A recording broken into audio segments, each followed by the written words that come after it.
Black Star Network is here. Hold no punches! I'm real revolutionary right now. Black power. Support this man, Black Media. He makes sure that our stories are told. Thank you for being the voice of Black America, Roland. Stay black. I love y'all. All momentum we have now, we have to keep this going. The video looks phenomenal. See, this difference between Black Star Network and Black-owned media and something like CNN. You can't be Black-owned media and be scared. It's time to be smart. Bring your eyeballs home. You dig?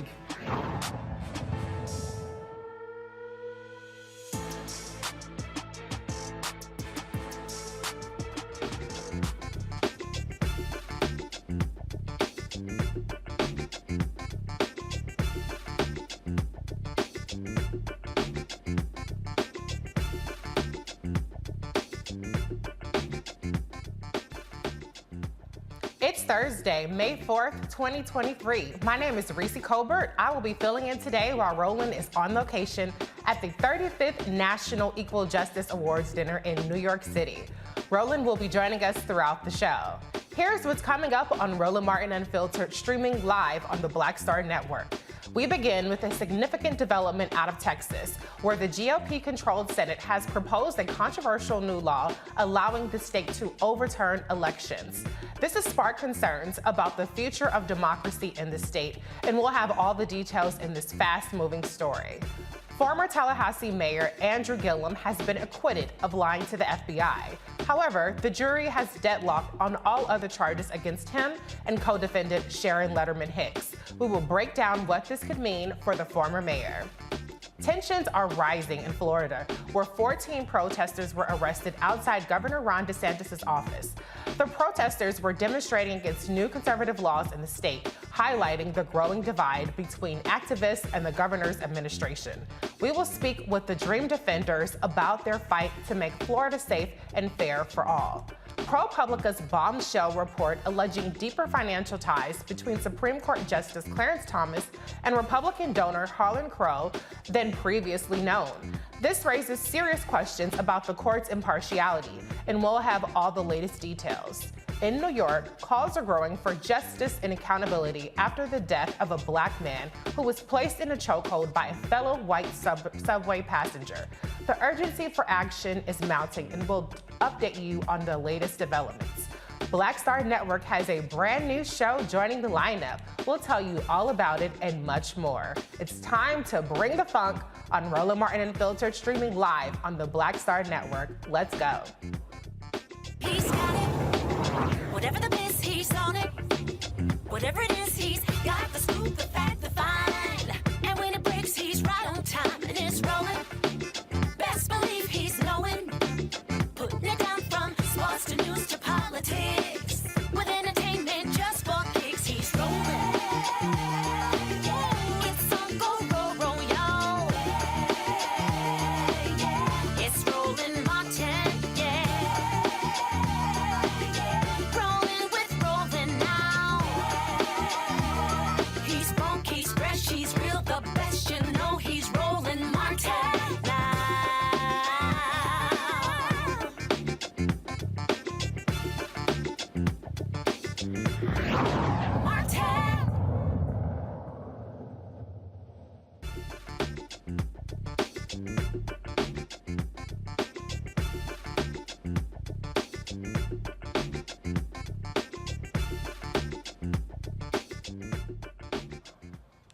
A Florida jury acquits former Tallahassee Mayor Andrew Gillum of lying to the FBI about accepting gifts from undercover agents.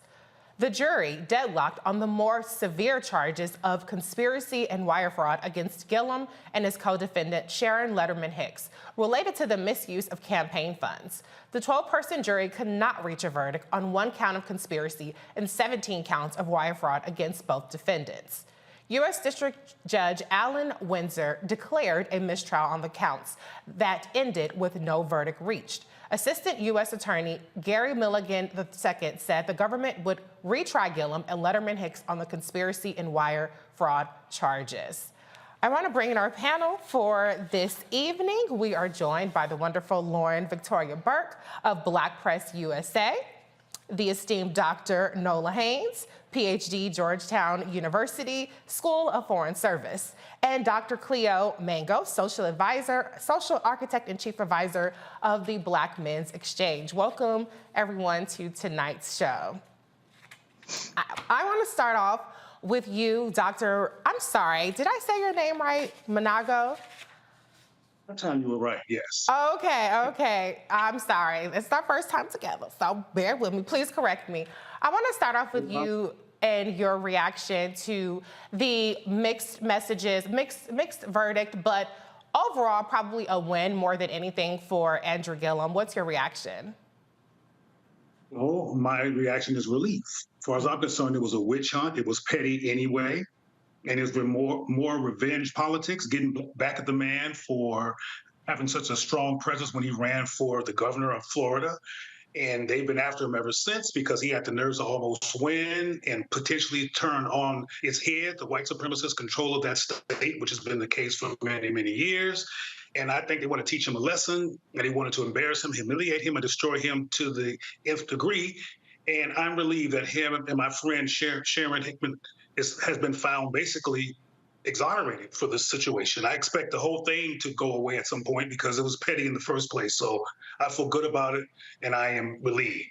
So even though the attorney has said they will retry, your prediction is that they will cut their losses and move on?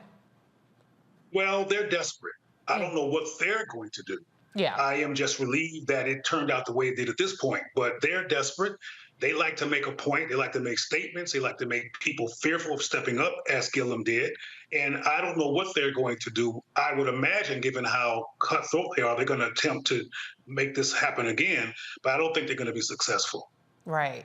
Now, Dr. Haynes, I know you are sensitive about weighing in more political ways, but one thing I found was interesting was that Gillum was raising money for his legal defense fund.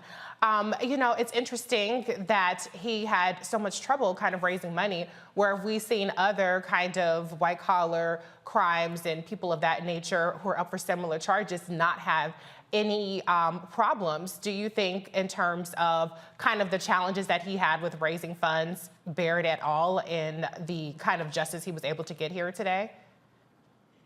You know, when it comes to Mr. Gillum, you know, first of all, for the man to still be able to stand up and continue to fight, I mean, you have to give him credit for that. He has definitely been through the ringer. And as a Southerner myself, you know, it just breaks my heart to see what's happening in places like Florida and Texas. And I agree with the comment with the doctor said just before me, that a lot of this feels like revenge politics. Yeah. So in terms of the particulars of his case and the kind of political landscape, you're right. You know, I won't comment too much on that. But what I will say is what I have been noticing is what we need to move away from when we're thinking about things like this is framing this in terms of like culture war, you know, sorts of things. I've been talking a lot about this. These types of revenge politics, like this goes beyond any sort of culture war, right? This is something else. This is something different, and we are wading in very dangerous territory. And I just want to say, you know, like, props to him. He keeps standing up and fighting for himself, and we all know he has truly been through it. And I just wish him I wish him well on the other side of it. That's really my thoughts and feelings about it. Right. I mean, I think you make a good point. We do tend to sometimes talk about these things in terms of the culture wars, but this was a man who was a father of two, a husband, and this has completely shaken up his life to the point to where he's no longer on CNN, and some of his opportunities have closed as a result of this prosecution. Lauren, what's your take on the results that we saw today? Also keeping in mind that Trump is up for similar charges, obviously at the state level, but wire fraud is one of those, you know, kind of charges that usually are pretty easy to get a conviction on. Yeah, you know, I echo what Cleo Monago said, you know, this idea that it just feels, I think our spidey sense is tingling when you see that Andrew Gillum, of course, almost beat Ron DeSantis to be governor of Florida. And then shortly after that, of course, we get this trial with all of these counts, and you get the big announcement. And, you know, he was led into court in waist chains and ankle bracelets and all drama and nonsense and everything else. And it turns out to be a big nothing. You have a 17 counts of everybody reading everything. It kind of reminds me of the Brian Benjamin situation in New York with the lieutenant governor. And, you know, big announcement, big press conference, and then a big nothing. I mean, literally everything was kicked out of court. And so yeah, I have a hard time believing that any of this would be happening had he not come very close to winning statewide in Florida, which has been something that has been incredibly difficult for the Democrats to do. And he, of course, almost did that for governor. So in what would have been, of course, a historic moment in terms of him being the first black governor of Florida. So it's just, you know, a situation where it doesn't feel like something of coincidence. You know, it was a book that came out some years ago from a professor at University of Maryland named Derek Musgrove on this very topic, which was black elected officials being, you know, investigated on ethics matters. You know, what an amazing coincidence. Yeah. it just feels what it feels. And as for Donald Trump, it is amazing to me the difference in reaction to what is going on with him with regard to the E. Jean Carroll case. He is on trial for rape, and then CNN decides to platform him. They're going to platform him next week, which I find quite interesting. It's just that doesn't matter to anybody that this guy is being accused. Now, of course, he has not been convicted yet, but still, to listen to the evidence in the courtroom is quite interesting. And however the outcome, good for E. Jean Carroll for playing it out and going all the way. Yeah, absolutely. I mean, I definitely think that we've seen, as you pointed out, the drastic difference in the theater behind it, obviously going out of their way to humiliate Mayor Gillum with the chains. It's really appalling. And they seem to always find the time and the unlimited resources to investigate Black lawmakers, even costing, as you pointed out, former Lieutenant Governor Brian Benjamin his job, and it was a big nothing burger. So we'll continue to keep an eye on this story and hope for the best for the Gillum family. You're watching Roland Martin Unfiltered on the Black Star Network. We'll be right back. Up next on The Frequency with me, Dee Barnes, our special guest, Alicia Garza, one of the founders of the Black Lives Matter movement. We're going to discuss her new book, The Purpose of Power, How We Come Together When We Fall Apart. We live in a world where we have to navigate, when we say something, people look at us funny, but when a man says the same thing less skillfully than we did, right? Right. Everybody flocks towards what they said, even though it was your idea. Right here on The Frequency on the Black Star Network.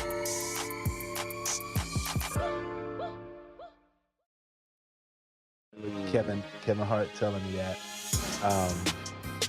He's like, man, what you doing, man? You got to stay on stage. And I was like, yeah, well, I'm young, thinking, I'm good. And he was absolutely right. What show did you have at the time? This was one-on-one. Got it. During that time. So you're doing one-on-one, going great. Yeah. You making money. You like. I'm like, I don't need to leave. I don't need to leave from Wednesday, Thursday to Sunday. I didn't want to do that. It was just like, I'm gonna stay here. Or I didn't want to finish work Friday, fly out, go do a gig Saturday, Sunday. I was like, I don't have to do that. And I lost a little bit of that hunger that I had in New York. I would hit all the clubs, run around. Sometimes me and Chappelle or me and this one or that one, we'd go to the Comedy Cellar at 1 in the morning. And that was our life. We loved it. You do 2 shows in Manhattan, go to Brooklyn, leave Brooklyn, go to Queens, go to Jersey. And I got complacent. I was like, I got this money, I'm good. I don't need to go. I don't need to go chase that because that money wasn't at the same level that I was making. But what I was missing was that training. Yes. Was that. And it wasn't the money. It was the money. It was that. That's what I needed.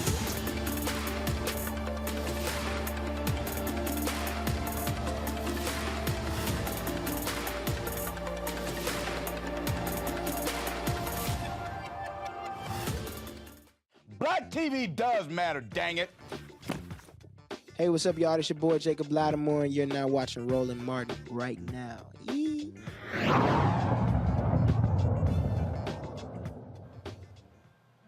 The Texas legislature advances a bill allowing the Secretary of State to redo elections in Harris County.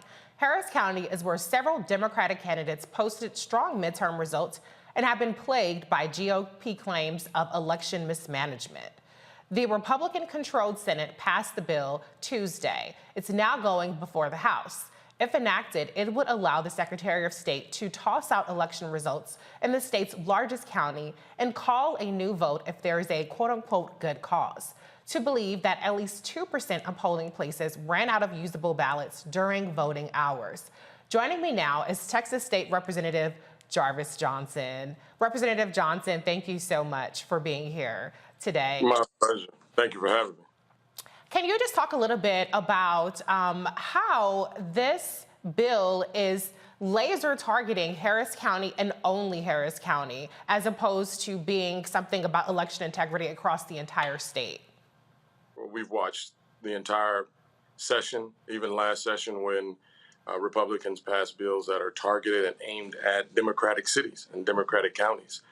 We watched it last session with the whole defund the police, where they created a bill that was specifically for counties over 2 million people. That's only a couple of counties. That's Harris County in Houston and in Dallas. Then this year, we're looking at a bill that is simply bracketed for 2.7 million people. That's only Harris County. Now, why are they doing that? Because Harris County is a blue county. We have elected all Democratic judges. We have a county judge that is a Democrat. We have the overwhelming majority of the county courts, the county commissioners are Democrats. And so they're going to target and bracket all of these bills to simply overturn elections that they don't agree with. And that's the most undemocratic thing that can happen in this country, not alone this state, but this country. And everybody should be fearful, because you have people like Governor Abbott and the Republican Party that have chosen to undo the law and simply make unconstitutional laws that simply give them authority to overturn elections that they simply don't agree with. And they're going to make up rules. They're going to make up stories. They're going to, there was no ballots or they ran out of ballots. And when you look at the amount in Harris County, you can vote at any voting poll that is available. So it's not just you ran out of ballots at this poll, so you don't have no choice of voting. You could go to any poll in the county. So this notion is one that I think is it's unconstitutional, and it's a very egregious law that I think is going to be very harmful, not only to Harris County, but you'll start to see consequently in any county where Democrats are the majority. Right. Now, how do you, as Democrats, deal with the messaging behind this? Because on its face, admittedly, it doesn't sound terribly unreasonable, at least that there's a requirement to have paper ballots at every polling place. But obviously, the fact that the Secretary of State can then overturn the election is extreme. So how do you really underscore how extreme it is to overturn and order new elections? Number one, you got to call it out what it is. You will see that there will be election judges that I think will do some very unlawful things. I think that you have Republican election judges in some of these cities that will purposely sabotage for the very reason of this particular bill, to say that, we ran out of ballots, or we ran out of paper, or the line was too long. Nobody had a problem when lines in the Black community were wrapped around the block for couldn't vote for 6 hours because that was the only poll that you can go to. That was not a problem. And when the polls closed at 7 o'clock and you still had people waiting until 3 o'clock in the morning to vote, that's not a problem. But when the elections start to be changed, that's the problem. And so the messaging is very simple. They are going to say that this is wrong, and we want to protect all voters. And they're not trying to protect all voters. They're simply trying to make sure that only their votes matter, and only their votes are cast and counted.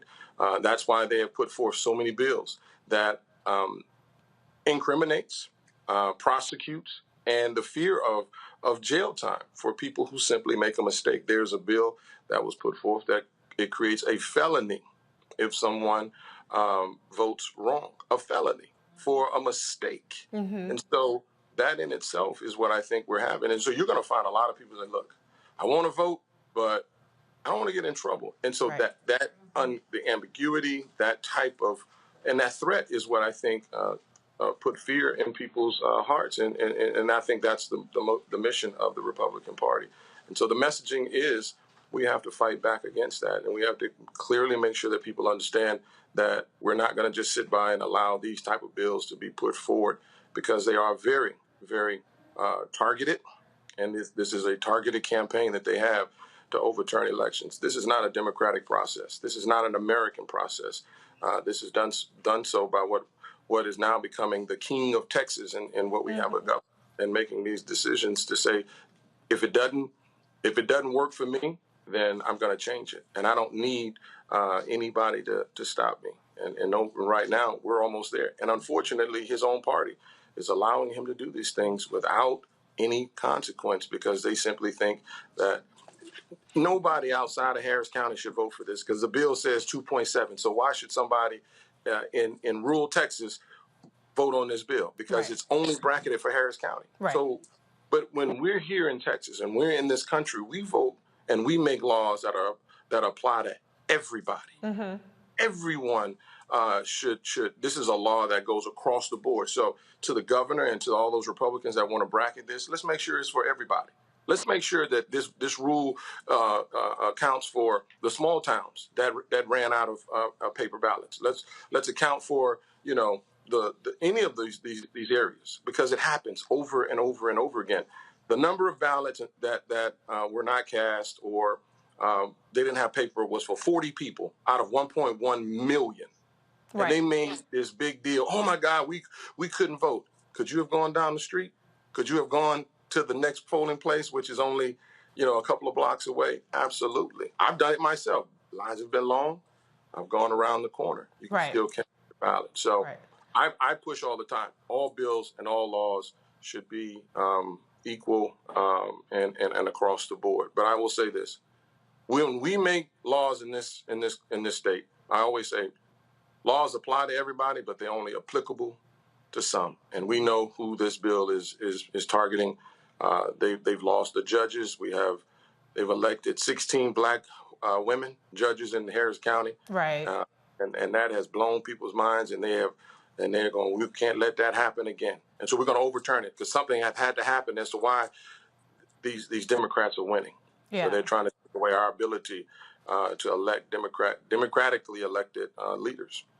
Well, I have a question too about just, has there been a different reaction from the citizens of Harris County to this? We've seen Republicans successfully go after absentee ballots, making it more difficult to vote that way, as well as, all of the advances that Harris County made in 2020.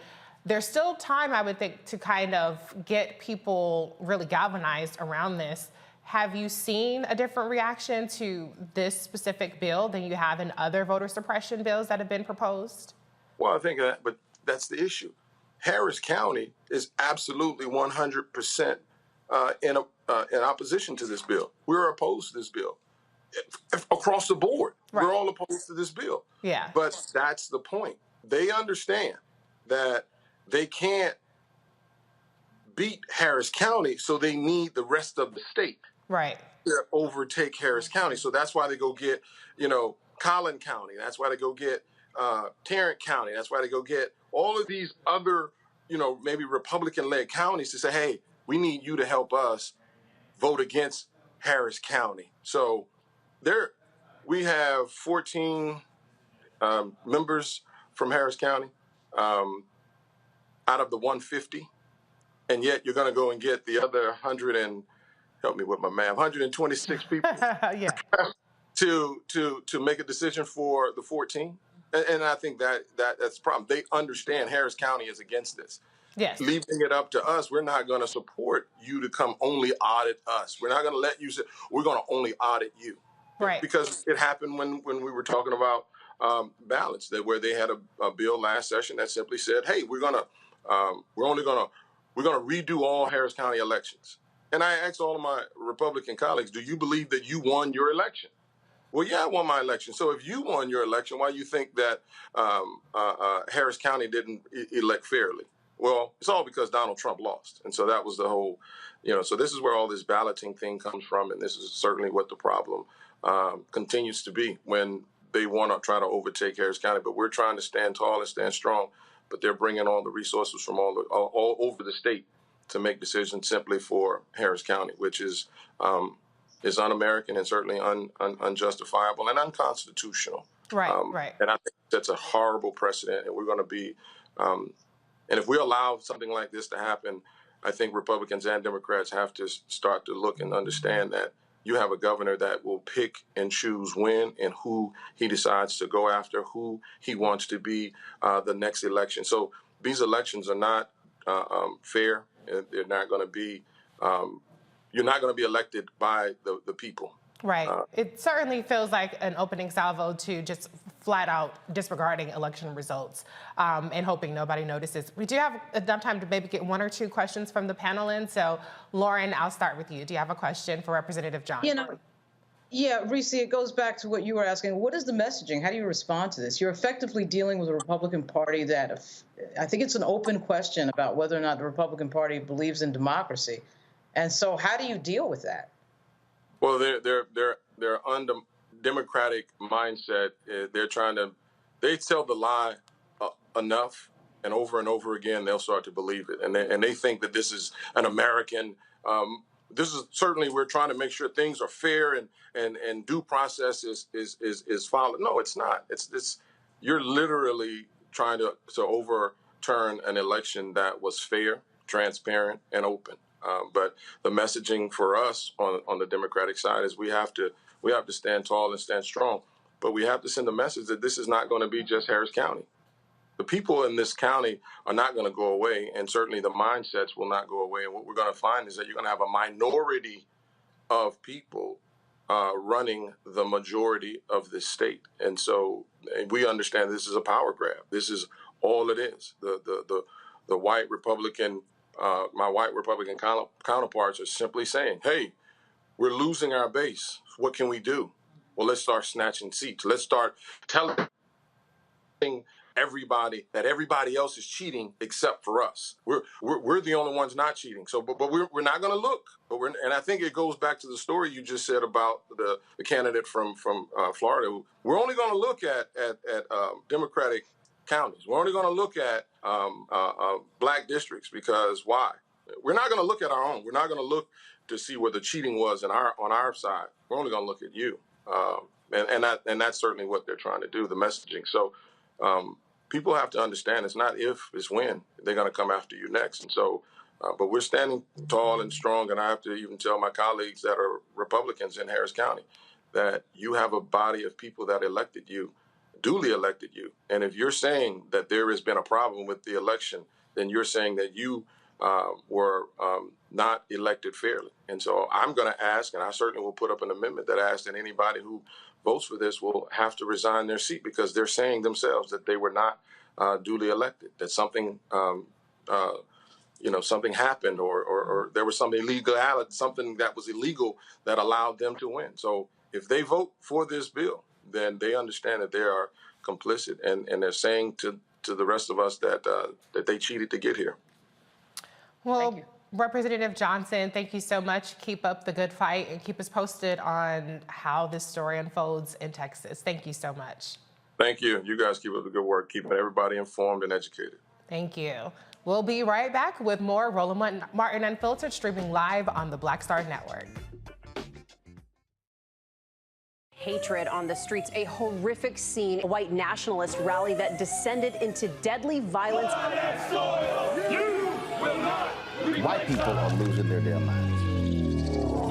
As an angry pro-Trump mob storms the U.S. Capitol, we've seen shots. We're about to see the rise of what I call white minority resistance. We have seen white folks in this country who simply cannot tolerate black folks voting. I think what we're seeing is the inevitable result of violent denial. This is part of American history. Every time that people of color have made progress, whether real or symbolic, there has been what Carol Anderson at Emory University calls white rage as a backlash. This is the rise of the Proud Boys and the Boogaloo Boys. America, there's going to be more of this. Here's all the Proud Boys, guys. This country is getting increasingly racist in its behaviors and its attitudes because of the fear of white people. The fear that they're taking our jobs, they're taking our resources, they're taking our women. This is white fear.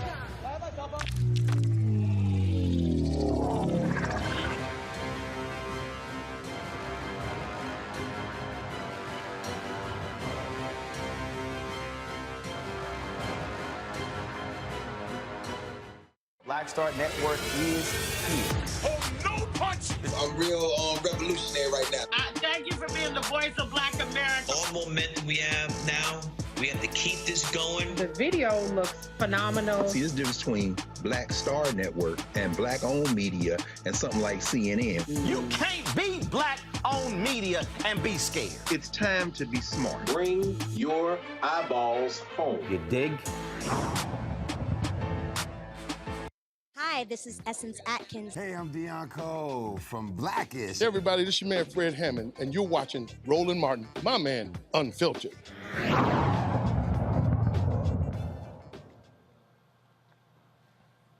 All right, I want to get the panel back in on the story that we just talked about with Representative Jarvis Johnson. Dr. Managa, I'm going to go to you first since I didn't get you to ask a question. What's your reaction to the blatant power grab from the Republicans in Texas? What I wanted to ask the representative is, he says they're standing tall and strong. And I'm wondering if that's the people that are his colleagues or the Harris County is standing tall and strong. And if they're being passive in the presence of this or becoming catatonic and complacent, or what they're actually doing. I believe that individually, he and many of his colleagues probably are standing up hard against us, but I'm wondering how the community is responding, because I think that there's a lot of fear and a lot of anxiety among Black folks in the midst of this backlash of white supremacy trying to keep itself in place. And I'm just concerned that we are talking to the community and getting them involved. Right. Because some of these political people are in ivory towers and they get upset, but they don't actually go into the community, or the community sometimes doesn't even know who they are until they're upset. And I'm wondering about that. And I'm also wondering if the people understand that this white supremacist war is kind of predictable. Yeah. I want to ask the representative, are you surprised? Mm-hmm. And if you're surprised, are you doing something to prepare for the next assault? Because it's coming. Yes, absolutely. And I'm just wondering what people are going to do, because I get tired of just the rhetoric around we don't like it. What is the strategy? Yeah. To resist and prevent something that's going to come, that's going to happen. I mean, it was appropriate to reference Gillum while he was speaking, because what we've seen him go through, the humiliation, is part of the attack. Right. But often it appears to me that people look at it as a sneak attack, or they're surprised over and over again, which means they don't prepare well when it's going to come again. Right. That concerns me. Right. Dr. Haynes, I know that you are so knowledgeable about foreign policy and democracies across the world. Do you see similarities between what's happening in Texas and some of the things that we claim we're trying to help restore democracy or fight against assaults on democracy around the country, around the world? Absolutely, and thank you for asking me a question that way, because that's how I want to address it. What we're seeing is nationalism, point blank, period. And right now, when we're thinking about democracy, and I'm not an alarmist type of person, I like to think through things. I like to, employ logic where I can. But I cannot stress this enough. Right now, where we are in terms of, if we had a democracy doomsday clock, I would say, the way that it's set right now for a potential nuclear strike, which is 90 minutes to midnight, it's pretty clear that we're pretty close to that. Like, democracy literally is on the line.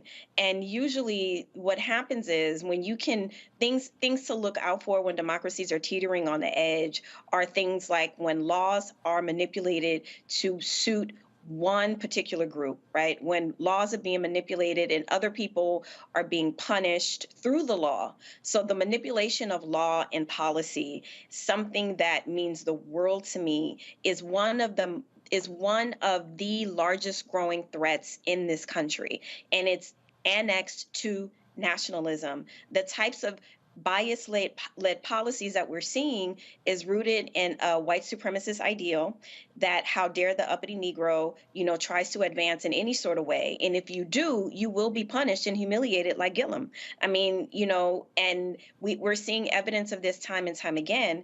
And another reason why I'm worried is because we have something called stare decisis in our country. We have legal precedent. And what's happening all over the South, and being from one of the blacker places in Louisiana, this is definitely something that I'm worried about, because what if, they try to use this tactic because it worked in Texas? Right. The things that's happening in Florida. So this has larger implications. And when we start to see bias show up in policies and laws, we are absolutely in trouble. And again, it does go beyond messaging. I was going to ask the representative about what's the counterpunch here? What is the strategy? What, beyond, saying, we're going to stand up and maybe alter the messaging, what they are doing is co-opting civil rights messages. Right. What they are doing are co-opting civil rights packages. And I want to know, what are you going to do to counter that? Because like the doctor just said, more attacks are coming. And it's going to be in the form of more policies and laws. Then what? Absolutely. I mean, all of this is connected, right? We saw them expel members that are duly elected in Tennessee. We see them going after student IDs in, for instance, Wisconsin and around the country. We see in Texas now they are trying to essentially give themselves to overturn the elections in one county. It all goes back to what we saw in 2020, where the Trump administration or the Trump legal campaign team attacked voters in Philadelphia, attacked voters in Milwaukee. And so all of these things are happening in plain view, and who the hell is going to do anything about it? Lauren, I want to get you back in on this again, because the reality is this is another escalation in what we're seeing from the Republicans, and we can't out-organize, we can't get Cliff Albright and Stacey Abrams and Latasha Brown down there and work miracles when the judges can flat out overturn elections. Oh, I think you're muted, Lauren. Sorry, everybody. There you go. Yeah, sorry about that. They're moving extrajudicially without any regard to the way a democracy works. And they're increasing this as they figure out that they're outnumbered. The fact of the matter is that, their tiki god, Donald Trump, lost to Hillary Clinton by 3 million votes and then lost to Joe Biden by 8 million votes. And they know that, aware of that. So what's scary here is that I don't see a real strategy. In fact, you can't really win a war on different rules. You can't, be playing by the rules and the other side is not playing by the rules. This started, I thought, sort of with the Newt Gingrich era in Congress. And then when President Obama was elected, you saw a clear attempt by the Tea Party to sort of, just basically resist everything that President Obama was doing, obviously. And I think there was a realization within the Republican Party that, we're getting outnumbered, the demographics are changing, and we are not even going to pretend, as Dr. Carr likes to say, they dropped all pretense. Yeah. They are not even trying to pretend that they are trying to play by the rules of democracy. They are going for the jugular. And the question is, what is the other side going to do about it? When you start seeing people like Marjorie Taylor Greene and Jim Jordan show up, and then Jim Jordan trying to negate a duly elected prosecutor in New York, to negate his actions and haul him in before Congress and all these antics, they're serious. You saw obviously President Trump trying to negate the election against that he lost by 8 million votes to Joe Biden. He tried to negate that, and there was an attack on the U.S. Capitol. This is always all happening, by the way, while we have a media that is increasingly weak, increasingly sort of not up to the task and not up to the challenge. And so it is an extremely dangerous moment. And we all realize what it is. Everybody sees what it is. Everybody knows what it is. The question is, what are we going to do about it? And we haven't gotten to the point where that question has been answered of what are we going to do about it? Well, we have to respond again. Oh, okay. Quickly, before we have to go to a break. Yes, please. This is going back to Gillum and kind of doing a contrast between Donald Trump and Gillum. Mm-hmm. Even though Donald Trump was indicted, etc., the black male image and the black human image in this society has stigma and is sustained. Yes. An attack and sabotage lasts longer in blackface than it does in whiteface. Mm-hmm. I mean, we knew what a horrendous human being Donald Trump was before he became president. He became president anyway. My concern is that these attacks on black people demoralize black people into a paralyzation. And that's why it's important to have conversations like all three of us have said is, what you gonna do? Right. What are you going to do about this? What are you going to do to keep black people from sinking into paralysis and complacency while the war, which has been blatant, is coming? I didn't have a problem with when the representative used the terms like "this is not American." I don't know what that means, because that kind of behavior has been American all of my life. And some people consider me an old man. I don't necessarily agree, but that's what some people say about me. And it's like, this is American. Yeah. Oh, it's as American as apple pie. Yeah, and apple pie, and as police brutality and the murder of black people in the hands of cops. This is American. So what are we going to do other than being emotionally upset about something? Emotions don't stop a war. Strategies and tactics, and engaging the community and the population and waking them up from complacency and letting them see what's going on, not the approach that the Congress and the Democratic Party keeps taking, which is an eggshell, let's not offend anybody, let's act like there's not a problem that bad going on. The Republicans are being direct, straight up, and present with their agenda, and the Democratic Party and Congress is still sneaking around, allegedly not trying to offend anyone and being raked over the coals, even when they have local elections. Because when they win the local elections, as has occurred in the state of Texas, white people step up their game, and then we get demoralized, and this can be reversed. Yeah, I mean, it's obvious that this whole follow duty, follow process doesn't work when one team is cheating and then the other team, meaning a lot of voters, disaffected voters, disillusioned voters, apathetic voters, aren't even in the ballgame at all. Pretty soon, us begging and pleading for you to vote isn't even going to be an option because you're not even going to be able to vote. So as long as you have the right, you should be exercising that right and exercising that capacity because they're not trying to take it away for nothing. But we got to head to a break. We'll be right back with more Roland Martin Unfiltered, streaming live on the Black Star Network. When you talk about blackness and what happens in black culture, we're about covering these things that matter to us, speaking to our issues and concerns. This is a genuine people-powered movement. There's a lot of stuff that we're not getting. You get it, and you spread the word. We wish to plead our own cause. Too long have others spoken for us. We cannot tell our own story if we can't pay for it. This is about covering us. Invest in black-owned media. Your dollars matter. We don't have to keep asking them to cover our stuff. So please support us in what we do, folks. We want to hit 2,000 people, $50 this month, raise $100,000. We're behind 100,000, so we want to hit that. Y'all money makes this possible.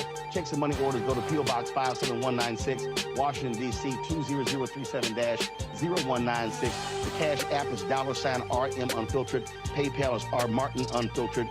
Venmo is RM Unfiltered. Zelle is Roland at RolandSMartin.com. Pull up a chair. Take your seat. The Black Tape with me, Dr. Greg Carr, here on the Black Star Network. Every week, we'll take a deeper dive into the world we're living in. Join the conversation only on the Black Star Network. My name is Charlie Wilson. Hi, I'm Sally Richardson Whitfield. And I'm Dodger Whitfield. Hey everybody, this is your man Fred Hammond, and you're watching Roland Martin, my man, Unfiltered.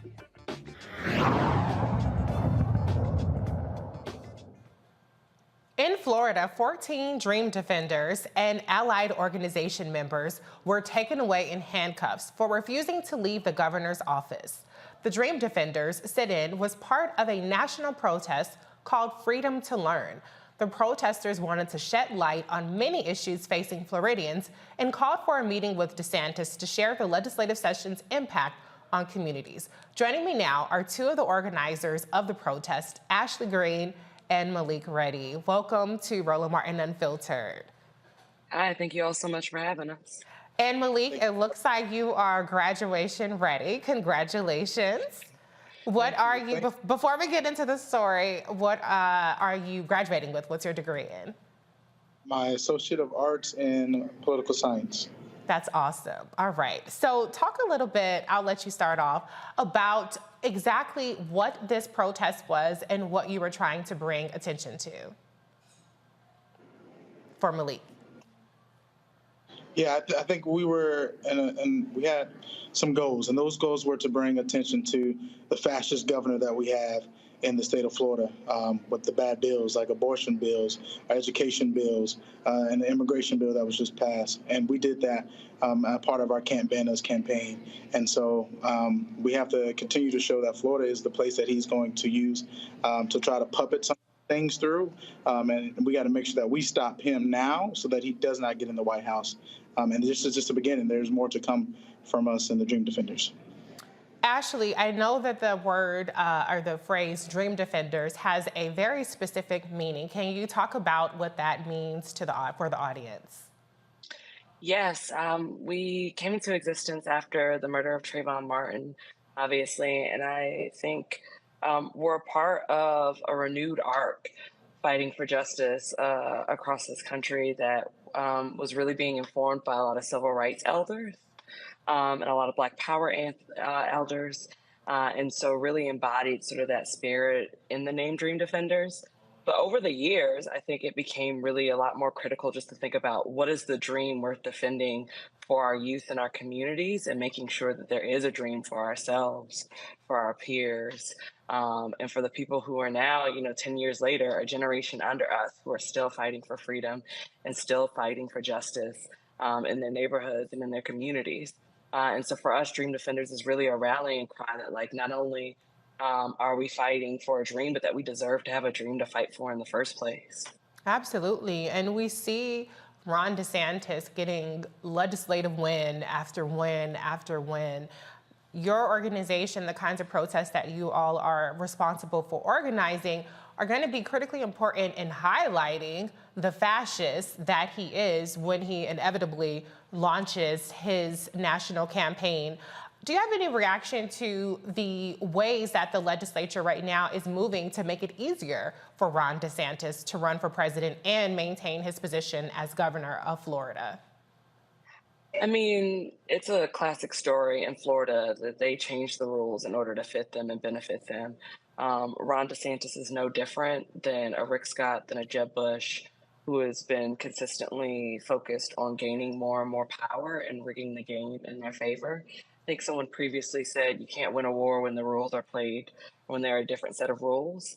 And Florida is really ground zero for that. There should be no reason why Ron DeSantis is both trying to govern the state of Florida and run for governor based on a more than 20-year policy across the state.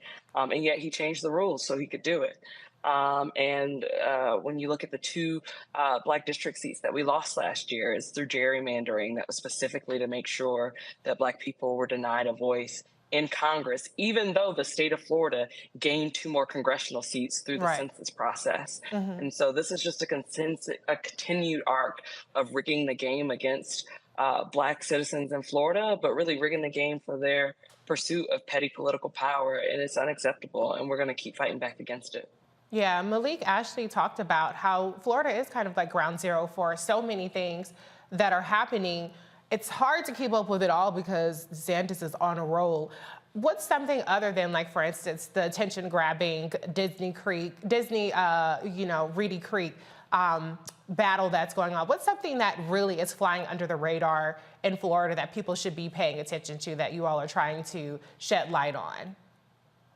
Yeah, our priority bill, this legislation, was HB 99, which we call the Mega University Bill, which had parts of diversity, inclusion, and equity that have been taken away from our universities, especially our D9s were on the chopping block.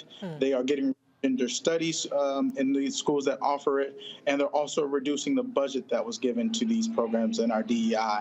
And that is important, especially with we have so many HBCUs here in the state of Florida. And actually, Florida has one of the highest of debtors in the nation. And so as we continue to see these things being rolled back, we got to pay attention. You're definitely correct. And then for me, that is a HB 99 bill. Especially, I'm about to go to FAM in the fall that's coming up, and I would still, I would love to go there. I would be a third generation rattler. So, that is a bill that is striking home for me. Okay, sounds good. I definitely have seen that they were successful in getting that passed, and I'm not sure if he signed it yet or if it's going to his desk, but that is something that people warned about that kind of just flew under the radar a little bit. I'm going to go to the panel and give them an opportunity to ask you all questions. I'm going to start off with you, Dr. Haynes.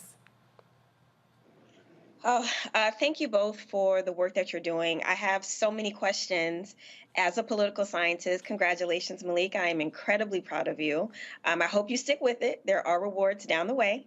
And, I went to UCLA for undergrad, and there are many intersections here in terms of, I remember when DACA was passed, I worked for DEIA programs for many, many years. There just cross-cuts across a lot of things that I personally care about. So my question will be very similar to something I was thinking about with the representative from Texas earlier. I love the fact that sit-ins are happening and that there are actual things that are being done on the ground. But in terms of fighting back, say through the legal system or in other ways, what are some of the strategies, if you can talk about them, that you all are doing along with these kind of very strong and symbolic gestures like this sit-in? Yeah, I can start. Florida is a state that I said earlier has been working to rig itself against us for over a generation. And there's a supermajority, not just in the legislature and in the executive branch, but they have rigged the courts in ways that has made a lot of these policies difficult to fight back against. And so we've been consistently filing suit with partners like the SPLC against bills like HB1, which really limited protest rights. We'll be doing the same around some of these immigration policies, around some of the education policies.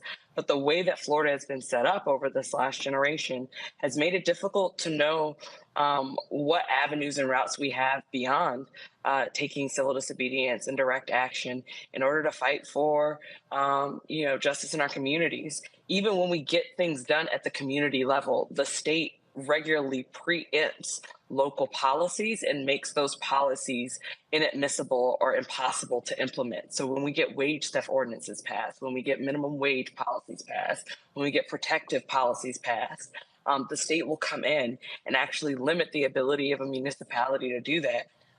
And we'll, can file suit after suit after suit, but we're in a project of trying to build long-term political power here because it is the only solution that we have in a state like Florida that keeps exporting its bad policies across the country. Yeah, I think that's a really key point, that these policies are going national. I mean, all of the Republican Party nationally is trading one bad idea for the other, and they keep escalating with these oppressive and fascist policies. So people can't just ignore what's happening in one state or another because it's probably coming to a town or a state near you. I'm going to go to Dr. Manago. Yeah, you said these ideas are bad. Now, I personally agree that they're bad, but it's relative and subjective depending on your agenda. To some people, what's going on is good. So I want to say that because I believe in looking at contrasting perspectives, even if I disagree with them, that they're indeed based on what people think is good for them. And white supremacist control freaks in this country who want to sustain power believe everything they're doing is in the good, it's right, it's justified in terms of what they think should happen in this world.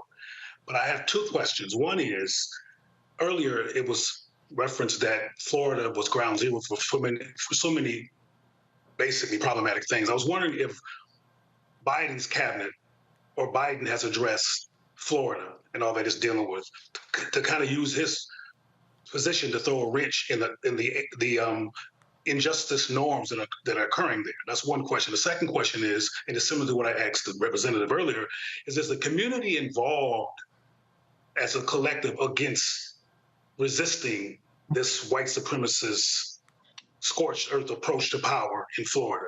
Is it still, or is it small groups of people, or has the community become alarmed? And for example, when they attack Gillum, this is a Florida phenomenon, is the community looking at all of this from a collective perspective, or is it mostly the traditional activist types who are in the streets? I hope you remember my first question about Biden. Well, have you answer that, Malik?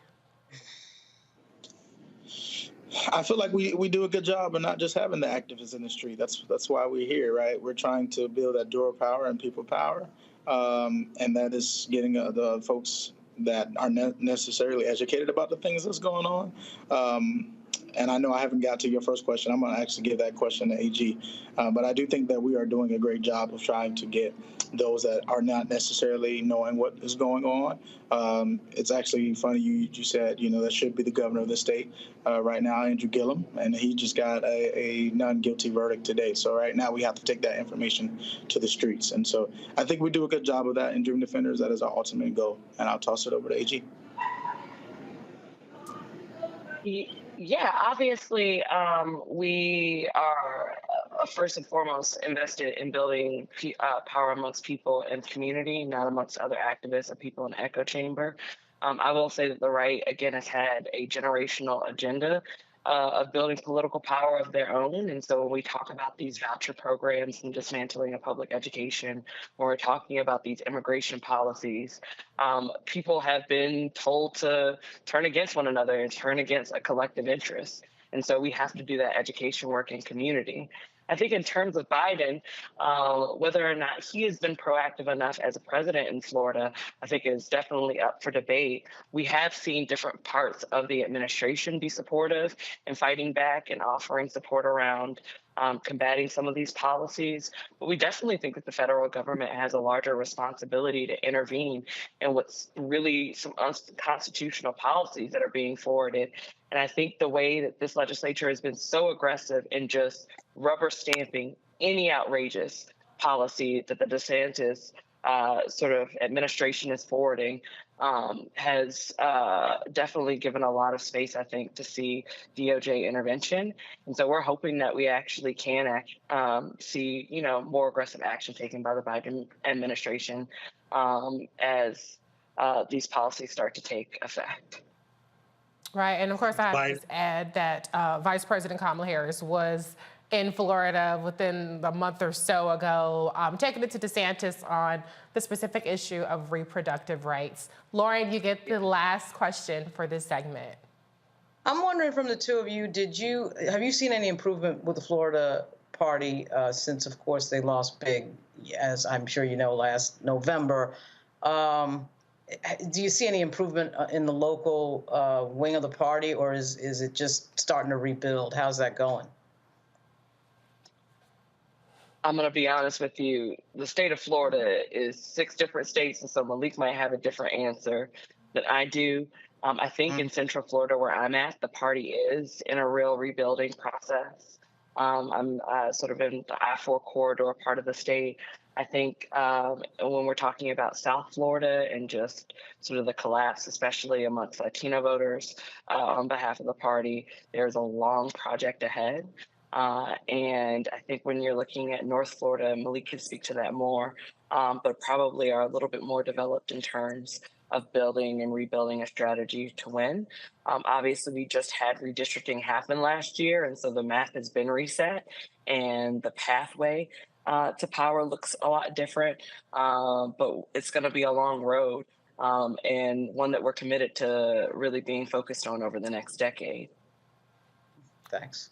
Yeah, Ashley, I think it's so important that you talked about that commitment and the fact that it's a long road, because so often we kind of score wins in terms of our agendas in terms of every 2 years, and the reality is that Republicans play long game, they cheat when they have to, they bend the rules, and yet as Democratic voters, so often we're looking for a win yesterday. So activists and organizers like you are so critical in keeping us focused on the fact that we have to stay engaged in between elections, irrespective of what the legislative map looks like and what kind of wins the other side is racking up. So thank you so much for your dedication. Florida is very lucky to have you.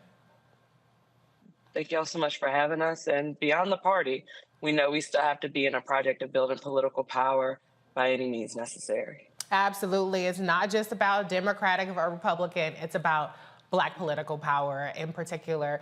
Before you go, how can folks follow the work that you're doing with the Dream Defenders?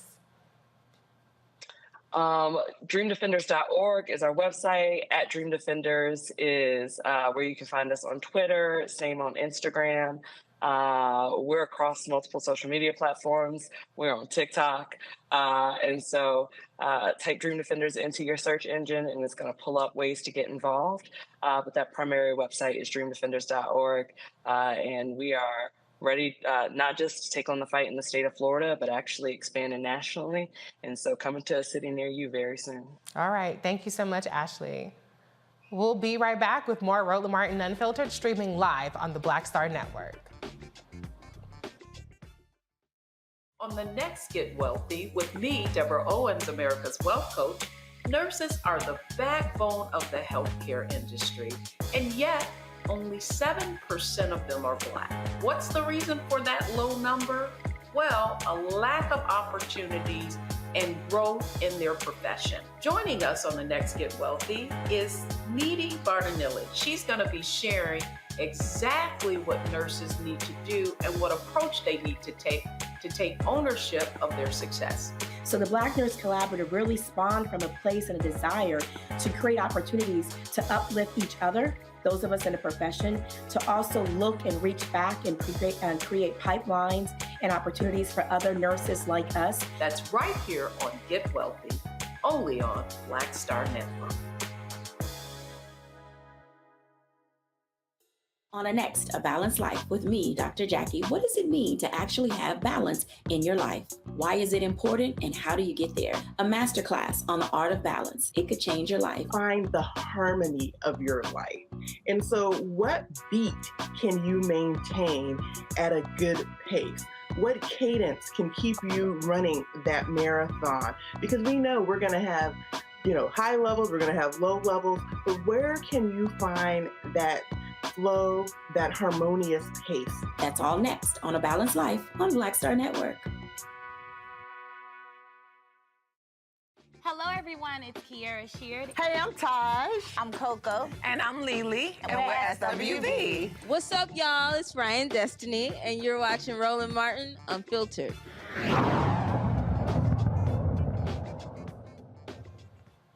We're going to stay in Florida. Republicans approved 2 bills to ban diversity programs in colleges and expand the quote-unquote "don't say gay" law. The bills, expected to be signed into law by DeSantis, have sparked criticisms from Democrats and highlighted the divisive cultural issues dominating the state's legislative session. To bolster his conservative agenda and presidential aspirations, Governor DeSantis has driven a hard line against diversity programs in higher education, with the proposed bills banning colleges from using state or federal funding for diversity, equity, and inclusion. According to DeSantis, such initiatives, sometimes called DEI, are racially divisive and have no place in Florida education system. The bills were passed by the Republican supermajorities in the House and Senate, with DeSantis expected to sign them into law soon. These bills have fueled Florida's already divisive political climate. As the legislative session ends, the state's lawmakers remain divided over the direction of Florida's future and the impact of these bills on its citizens. Feels like a broken record here, Dr. Monago, but how does it not feel like outright war against the citizens of Florida with all of the hell that Ron DeSantis and his Republican acolytes are raining down on anybody who is not white, male, and straight? Listen closely so I won't confuse you, because I can talk in ways that can be very, very layered. Earlier I mentioned, did Biden come to ground zero to get the troops excited about their power and what's in their hands in the capacity to resist? I'm aware that Vice President Harris went there to talk about the issue that she raised.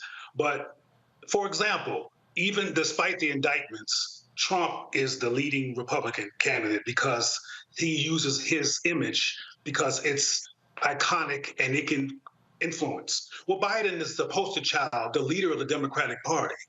He is the person who is the leader in the one who everybody sees as the most powerful Democrat in the country. So it would be strategically powerful if he agreed with me that what's happening in Florida is not a good thing for democracy, and he could go there and make a statement to fire up people, to get more people to support the defenders and have them come out into the streets to be more resistant and loud about this anarchy that's occurring. So I say that to the Democrats and to Biden, if he's listening, he probably is, that if he really believes that what's happening at ground zero in Florida is unconstitutional and racist and wrong, that he says so. That's a strategy that will wake people up. He got into office during a democratic process, which means that there's millions of people, including in Florida, who voted for him. It's time for him to speak to them. It's time for him to speak to people in Texas. It's time for him to be the president of the Democratic Party, as well as the country, and raise people's ire against this war that's going to continue on us. Those people have a leader, including Trump and others, who are fighting for them from an iconic perspective, not a passive, only congressional or legislative perspective, but they're coming out personally to say, I don't agree with this. Right. Everything that's happening in Florida, including being against the equivalent of CRT, critical race theory on a local level, the people in the Democratic Party can say something about this in ways that are not passive or quiet or silent and take a stand. That's part of a good strategy to throw a wrench in this stuff. Yeah, I absolutely agree. I mean, I think that it's important that the bully pulpit is used. I know that President Biden was in Florida in February. That was several months ago, so maybe that's not frequent enough travel. But I want to go to you, Lauren, on this because you made the point about the media and the role that they play in giving a microphone, normalizing DeSantis or even a Donald Trump, and tending to not find as much excitement in covering people like President Biden or Vice President Kamala Harris, really taking it to the Democrats. What's your take on how this whole messaging around Democrats being strong enough against DeSantis in Florida? Yeah, the media, you know, to your point there, obviously when you're making money through clicks and view counts and you find that the person that made you money, which was Donald Trump, is gone. And I think this is the dangerous paradigm that we find ourselves in. He's gone, but he may return. And as you can see just from CNN, the media is not interested in anything other than, just like most big, you know, corporate entities, making money. So that I don't know that they're that interested in saving our democracy per se, even though every time you look around, you're seeing some saving our democracy forum. But the fact that they're so, you know, not into Kamala Harris and not even really into Joe Biden. I mean, the critical a lot of times is Joe Biden, despite all the stats on how well he's doing on the employment numbers and everything else. You know, the fact is the media wants Donald Trump to come back. That's why we're seeing him next week. That's why there's a town hall with Donald Trump on CNN. I mean, give me a break. It's so obvious what this is. And DeSantis does not bring that same level of excitement. You know, he had that foray that he went on, and there was kind of a shrug of the shoulders from the donor class, and I think to some extent the media class. They're looking for somebody, the media, is looking for somebody that's going to bring the gate, that's going to bring the money, it's going to bring the clicks, it's going to bring... Okay, I think we lost Lauren for a second. Media is racist. So that's the paradigm we find ourselves in. And really, until you throw people out of office, you've got nothing. And on the local level in Florida, that's what has to happen. There are people who have to be thrown out of office. There has to be a forward strategy from those actors on the ground to dismantle who is in charge in Florida on the local level. And then, of course, it goes up from there. But when you run people like Charlie Crist and he loses by almost 20 points, I mean, you can't make those types of mistakes over and over again. You just can't. But Florida, to me, is, you know, an example of what happens when one of the parties really just loses its grip and loses its control, and then the other party that's just sort of playing for keeps dominates. And that's what you're seeing in this moment. But, of course, that can change. That can change in 2 or 3 years, but there's got to be some strategy behind it, some really serious, deliberate strategy behind it. And we're not seeing that right now. Yeah, I mean, Dr. Haynes, I'm going to get you in on this. I wrote, you know, 2 books about the midterms, and DeSantis was dishonorably featured in both of them. They were about how radical Republicans are. And Lauren just mentioned Charlie Crist, who was already governor. He served in the House. He had a pretty robust and I think far more compelling platform, but it doesn't seem like policy and accomplishments are really winning over Democratic voters in the same way that these attacks on non-white, non-heterosexual voters are winning over Republicans. What's your take on how DeSantis was overwhelmingly successful in being reelected with these kinds of focuses that he made the centerpiece of his agenda? Because the central character here is ideology. We're not talking about policy, because if we were talking about policy, then a lot of people wouldn't vote against their own interests. And historically, that's just been the case in this country. When we think about the way that some...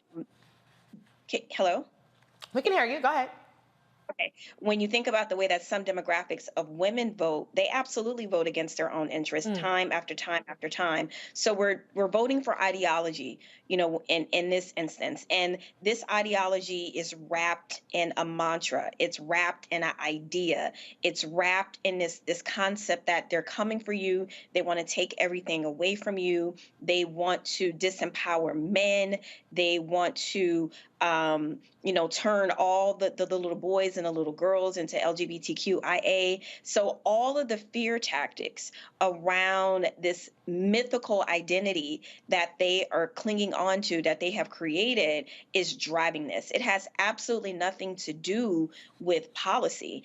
And, I'll even go so far as to say that it does have its own logic. If you are constantly concerned with your own demise, if you are constantly concerned that your own power is waning, you're going to do everything within the power you still believe yourself to have to make sure that that does not happen. And that in and of itself is why this is white supremacy. And I want to be very clear about, when I say that, I am not saying all white folks. There's some cool allies out there, absolutely. What I am saying is when you prescribe to the idea that white is superior and must at all costs be in control of all things, that is absolutely white supremacy. And there are people out there that look like us that also traffic in those ideas, that also are, pushing their agenda too. So this thing is layered. And again, as a Southerner, I have a very kind of unique understanding of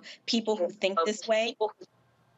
And it's concerning because when I think about what had to happen in the South, all the different elements lining up in a very particular way for civil rights to even happen, a thing that people do not contemplate, there's a question out there in the political science sphere.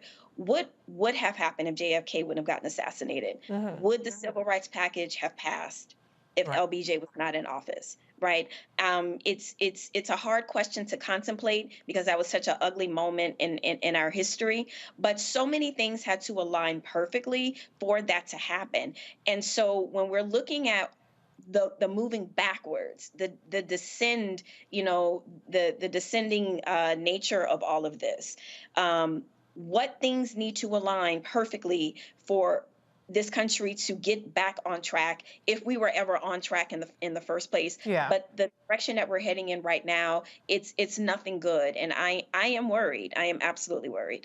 I think for good reason. To Lauren's earlier point, our best bet might be the fact that the media isn't particularly enthused with the DeSantis. He has zero charm, no charisma. He's very awkward. He's not and so I don't think that he's going to capture the hearts in the same way that, unfortunately, Donald Trump has. So that might actually be the best thing the rest of us, people who are sane, have working for us, because he, in my view, is a lot more dangerous than Trump because he's actually competent and he's a lot more craven. So we're going to keep an eye on what's happening with Florida and DeSantis. We'll have more Roland Martin Unfiltered streaming live on the Black Star Network after the break. Up next on The Frequency with me, Dee Barnes, our special guest, Alicia Garza, one of the founders of the Black Lives Matter movement. We're going to discuss her new book, The Purpose of Power, How We Come Together When We Fall Apart. We live in a world where we have to navigate, when we say something, people look at us funny, but when a man says the same thing, less skillfully than we did, right? Right. And everybody flocks towards what they said, even though it was your idea. Right here on The Frequency on the Black Star Network.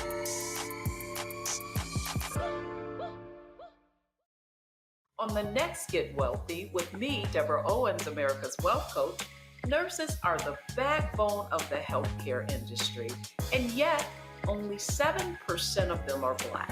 What's the reason for that low number?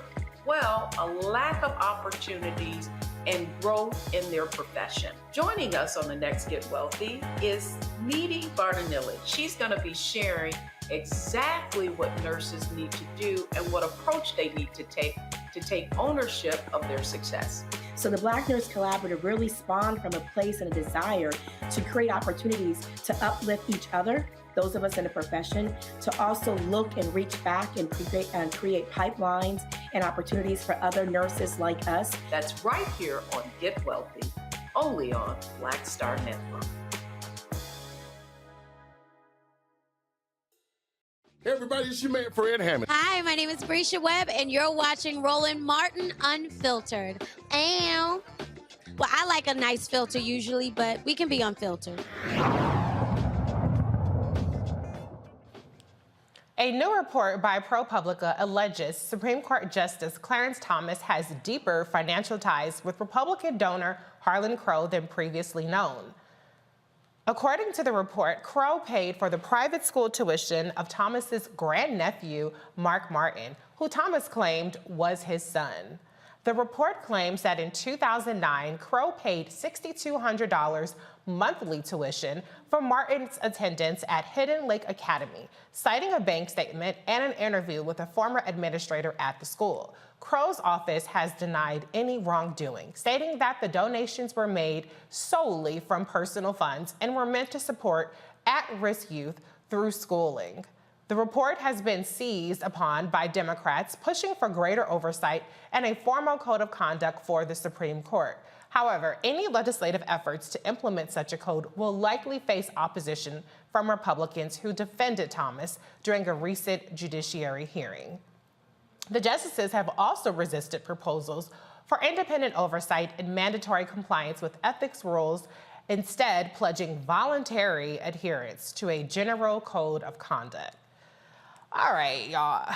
Clarence Thomas is the gift that keeps on not giving. Dr. Monago, I'm going to start with you because this is such a juxtaposition between how all of these resources were devoted to prosecute the now acquitted / mistrialed Mayor Gillum, and yet it's a big shoulder shrug. Obviously, Clarence Thomas, Justice Thomas, doesn't have to adhere to any code of conducts, but it's such a huge difference in the way that these two Black men are being treated, and it's looking kind of like Republican and Democrat to me. What's your take?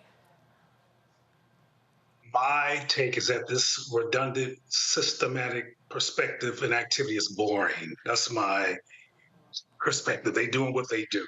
Yeah. Someone earlier said that people are supporting, I think the sister said that people are going against their own interests. Well, this billionaire was supporting his own interests by underscoring the power and the resources of Clarence Thomas. They're just doing what they do. I mean, what's next? This is how I look at it. Yeah. But I want to say, and I hope it doesn't sound off topic, is that I don't agree that people are voting against their own interests. I think people will have multiple interests. I think the women that voted for Donald Trump, even though he was grabbing body parts, which will remain nameless, were supporting white power because that's their interest.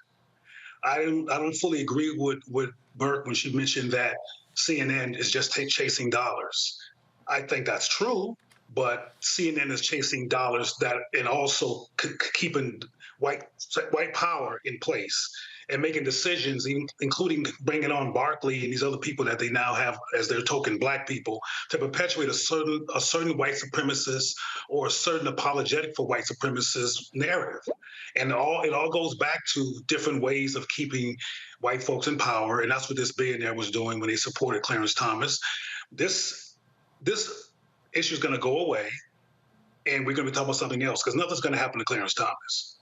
Oh, well, we know that. Unlike Gillum, he is steeped in whiteness, and his lifestyle is steeped in whiteness, and he affirms through his behavior and his legislative decisions or his Supreme Court decisions, white supportive legislation. Yeah. So his back is covered. Gillum's was not.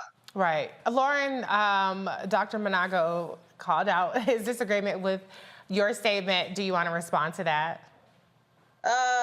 No, I mean, it's all about money all the time.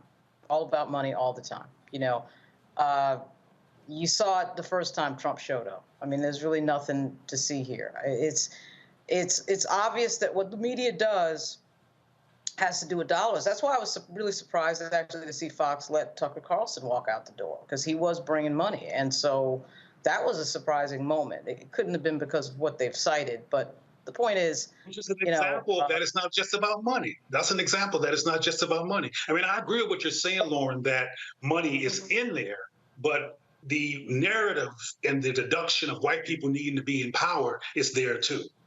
I mean, they don't have.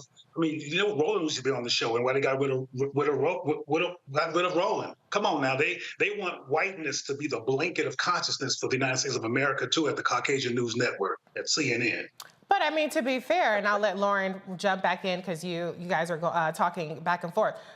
If that is the case, Tucker Carlson was literally the poster boy for white nationalism and white supremacy at Fox News. So I do tend to agree with Lauren's position because ultimately, you know, what Tucker Carlson ultimately ended up being is a liability because of the massive settlement that they had to pay out, and they were facing even more, they still are facing more cases against them. So, I mean, we could go afford it. And there'll be another Tucker Carlson coming. Absolutely. They have a conveyor belt. And that's the thing. Yeah, there's definitely a longer pipeline of white supremacists, white nationalists willing to get on TV and espouse that, as opposed to a Roland Martin Unfiltered that you get to have, or Roland Martin that you get to have on CNN. Okay, Lauren, back to you, and then I'm going to get Dr. Hayes in on this. I mean, but to go back to what you were saying, Reese, about the whole Clarence Thomas situation, you know, what you're seeing is a political party with no shame that'll do anything to win. Right. And the Democrats have not reached that point where they'll do everything and anything to win. They're still holding on to some of the old-fashioned politics, the old-fashioned rules, right? So, you know, you have not only a political party in the Republican Party that'll do anything to win with absolutely no shame and no apologies, but they are actually, you know, they're to a point really where they just don't, they have no rules. They have no internal rules or episodic rules. They just do what they want. And they have a media echo chamber that they organized really, to me, right after Barack Obama showed up. It was the Breitbart folks. It was, you know, Tucker Carlson owning Daily Caller. They have that ecosystem, and that right-wing ecosystem pushes the narrative really hard, and they all push together. The Democrats don't do that. And frankly, the Democrats have a bigger umbrella of people that they have to please. Right. That's a tricky thing to take care of, right? Yeah. You've got the big umbrella, you've got to please all these constituencies. The Republicans don't have that problem. And so they're all pushing in the same direction. That is why Clarence Thomas can find himself in this laughable situation where, you know, to Roy Wood's point on Saturday night, we have a person that owns a Supreme Court justice. So, you know, I mean, this is just what this is. This billionaire owns Clarence Thomas, and nobody's going to do anything about it. The Democrats aren't going to push hard enough. They're not going to play by a set of rules that's really going to make something, quote, happen. And so when you do that up against people who are going to make something happen no matter what, you're going to lose. It's as simple as that. It comes down to who wants it more a lot of times in life. And that's what we're seeing in politics. Well, to be fair, somebody owns Neil Gorsuch, too, because he's gotten a windfall. Brett Kavanaugh, all of them got something going on. It's just Clarence Thomas is the easiest target, and for good reason. Okay, Dr. Hayes, I'm going to rely on you to be the non-cynical one among us and tell us if you think that we shouldn't be shrugging this off. What's your take on this Clarence Thomas situation? Got to hear this. Well, you know, I'll go back to my earlier statement about the doomsday clock. I'm not saying that to be histrionic, but really democracy is like teetering on the brink right now. And, you know, one of the things that's interesting when you belong to a populist party, and pretty much right now, this version of Republicanism is what we are looking at. The one thing that you do not need is a coalition. The only thing that you need are your followers or your fans, right? Your acolytes. That's the only thing that you need. And the way that the way that the judicial system was maneuvered over the past few years, we are in a situation where that populist group of people are the people who can decide the fate of a Clarence Thomas. Now, as an appointee myself, I got to say it's very disappointing to constantly read, which has been great journalism by ProPublica, by the way. Shout out to real journalists out there. That all of these things are happening and it's just being brushed away by, it was just, we're friends, we're buddies. It's so cavalier when I think about other people, who aren't lifelong appointees like justices are. But when I think about other types of appointments, you're going to get in some trouble here for a fraction of the things, even the hint of impropriety is, damaging. So I think for the system, for people to believe in it, for people to buy into it, for you to think that, I'm going to act in a certain way because if I don't, there's a level of punishment. But if there's no accountability for anything, then what is that buy-in? What is that buy-in for democracy? What is that buy-in for, I want to do my duty and work for my country and all these different things. So this is a crisis in my personal opinion, because when you sign up for any sort of duty for your country, you're signing up because you believe in, some of the values that America says that it stands for. So right now, this is a true test. This is a true test about who we want to be. And democracy is absolutely wrapped up in this, because if Clarence Thomas gets away with this, I don't know where we stand. And I'll just say one last thing. Over the years when I've taught an American political science class, policy, law, and politics, I cannot tell you how many students over the years, even before all of this stuff with Clarence Thomas and taking away women's rights, would always ask, well, how is the court impartial when we already know their ideological leanings? And that is not the way law is supposed to function, right? So that in and of itself has always been hanging over the court's head in terms of credibility. But where we are right now, the credibility of the court is literally in the ground. So what are we going to do about that? If we are out there talking about democracy, selling democracy, trying to convince other countries that this is the way to go, this situation right here is a test and we need to pass it. And right now, I'm not too sure. I think we're going to fail this epically. I think we lost the Supreme Court when Hillary Clinton did not win the Electoral College, because the bottom line is who's going to check them, boo. The Senate is completely out of the question to get the 60 votes. This is not on the table in terms of expanding the Supreme Court. So looks like we're stuck with a really messed up situation. We'll be right back with more Roland Martin Unfiltered, streaming live on the Black Star Network. That was a pivotal time. I remember Kevin Hart telling me that. He's like, man, what you doing, man? You got to stay on stage. And I was like, I'm young, thinking, I'm good. And he was absolutely right. What show did you have at that time? This was one-on-one. Got it. During that time. So you're doing one-on-one, going great, you making money, you like... I'm like, I don't need to leave. I don't need to leave from, Wednesday, Thursday to Sunday. I didn't want to do that. It was just like, I'm gonna stay here. Or I didn't want to finish work Friday, fly out, go do a gig Saturday, Sunday. I was like, I don't have to do that. And I lost a little bit of that hunger that I had in New York. I would hit all the clubs, running around. Sometimes me and Chappelle, or me and this one or that one, we'd go to the Comedy Cellar at 1 a.m.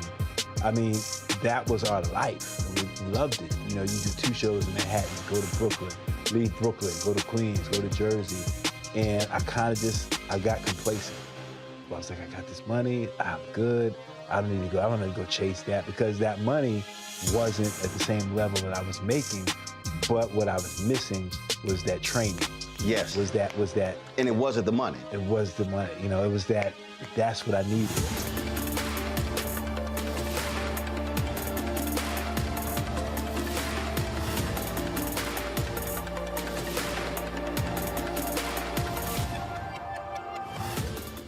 Next on The Frequency with me, Dee Barnes, our special guest, Alicia Garza, one of the founders of the Black Lives Matter movement. We're going to discuss her new book, The Purpose of Power, How We Come Together When We Fall Apart. We live in a world where we have to navigate, you know, when we say something, people look at us funny, but when a man says the same thing less skillfully than we did, right? Right. And everybody flocks towards what they said, even though it was your idea. Right here on The Frequency on the Black Star Network.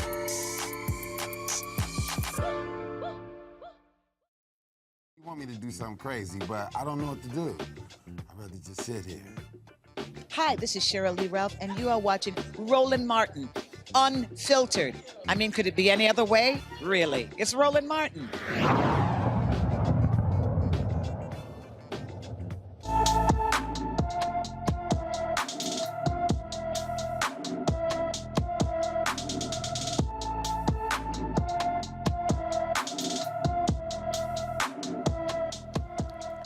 Lismore disappeared from his Fort Pierce, Florida home on April 2nd, 2023. The 15-year-old is 6 feet tall, weighs 155 pounds, with black hair and brown eyes. Anyone with information about Kennard Lismore should call the Fort Pierce, Florida Police Department at 772-461-3820. Here are a couple of stories that we're following today. The Memphis, Tennessee District Attorney revealed Tyree Nichols' cause of death to his family. According to the medical examiner's medical autopsy report, Tyree died of brain injuries from blunt force trauma. First responders told Nichols' mother that her son was drunk and high. The reports contradict that. The medical examiner's findings show that Tyree's blood alcohol level was 0.049, less than the legal limit to drive. Nichols died 3 days after officers beat him during a January 7th traffic stop. Footage of the altercation shows police striking Nichols repeatedly. 7 Memphis Police Department officers have been fired for their roles in the arrest. 5 of them have been charged with second-degree murder in connection with Nichols' death. A former Alabama sheriff's deputy pleaded guilty in federal court to sexually assaulting a woman while he was on duty more than 3 years ago. Joshua Davidson, a former deputy with the Dallas County Sheriff's Office, confessed to placing the victim in custody and then driving her down a dark road to a desolate area where the woman performed oral sex on him against her will. Prosecutors say the woman reported the assault immediately and said she was scared that Davidson would shoot her if she did what he said. Davidson faces life in prison. His sentencing is scheduled to be sentenced August 25th. The man who had Metro Atlanta on lockdown Wednesday is behind bars, facing multiple charges. 24-year-old Dion Patterson is charged with murder and 4 counts of aggravated assault.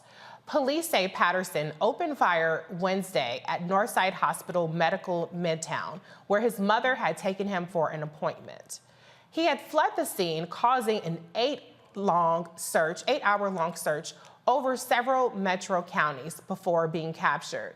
Patterson's mother told the Associated Press the former Coast Guardsman had some mental instability going on from medication he got from the Veterans Affairs health system and began taking Friday. She said her son wanted Altivan to deal with anxiety, depression, but the VA refused to give it to him, saying the drug would be too addicting. His mother has apologized for her son's actions. Amy St. Pierre, a CDC worker, was killed. Lisa Glenn, Georgette Whitlow, Jasmine Daniel, and Alicia Hollinger were critically injured. Woo, that is a lot of heaviness to cover. I I will leave it to you all to decide which story in particular you want to start off commenting with.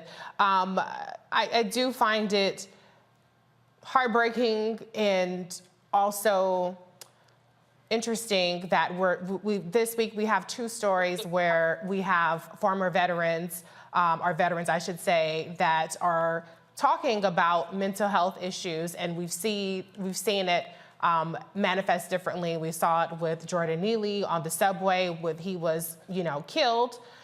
It was ruled a homicide by a former Marine, and now we see this with Deion Patterson in Atlanta.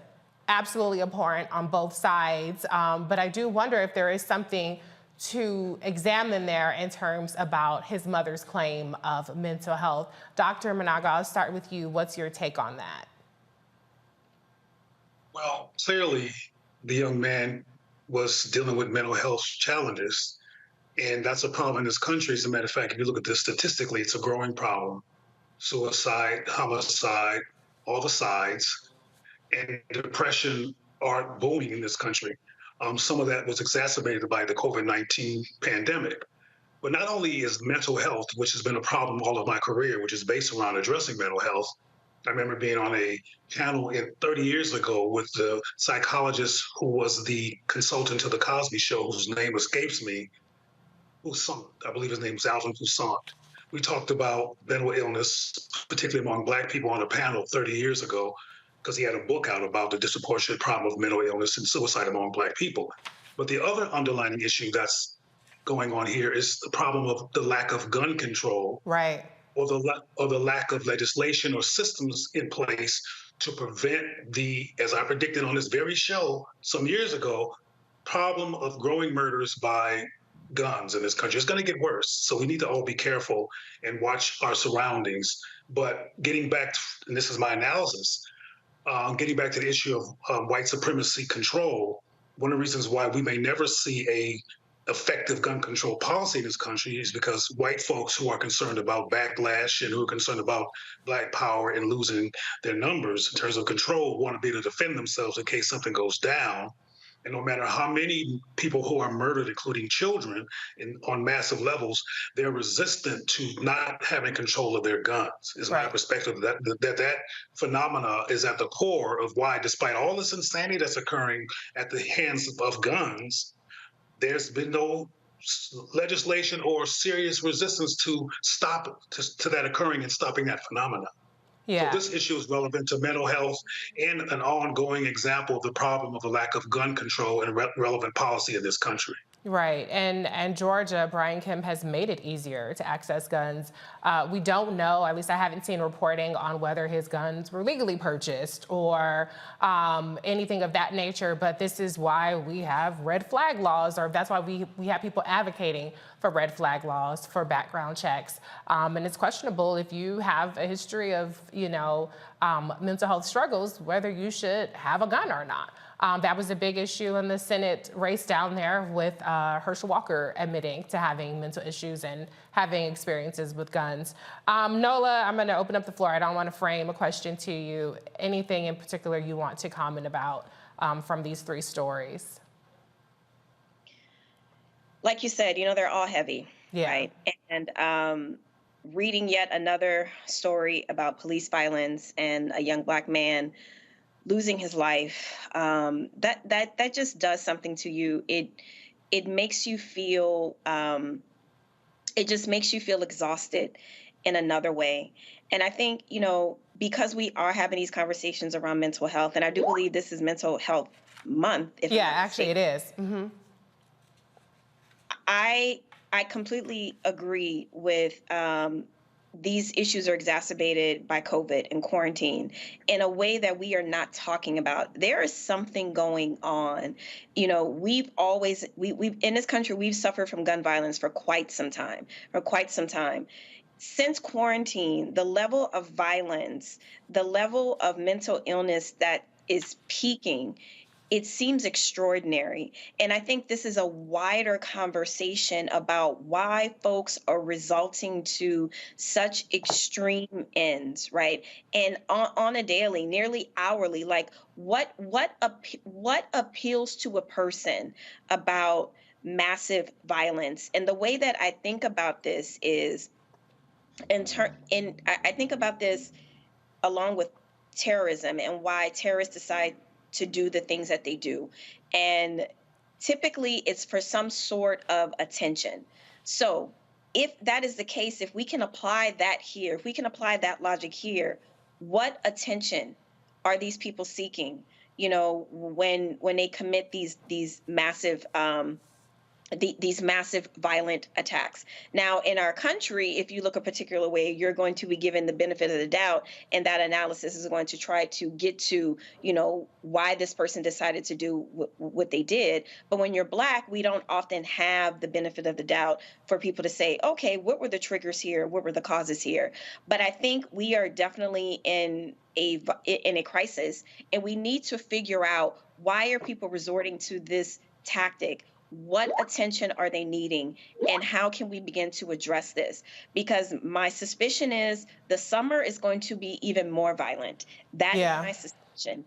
And, you know, because we are stranglehold by the NRA and people who support the NRA, and people have access to guns, I am very worried about very basic things. You know, there are tons of concerts that are happening, tons of people gathering in public locations, and inflation, all these different things that pile onto this mental health. So I'm very curious about, what is the attention that they are seeking and the triggers? You know, are they even being, are they visiting places, you know, in the internet that are kind of radicalizing people? Like, what is drawing people to do this? Almost as if it's romantic in a kind of dark sense. You know what I mean? Like, what are the triggers here? So that's my thinking around all of this. What's driving people to do this?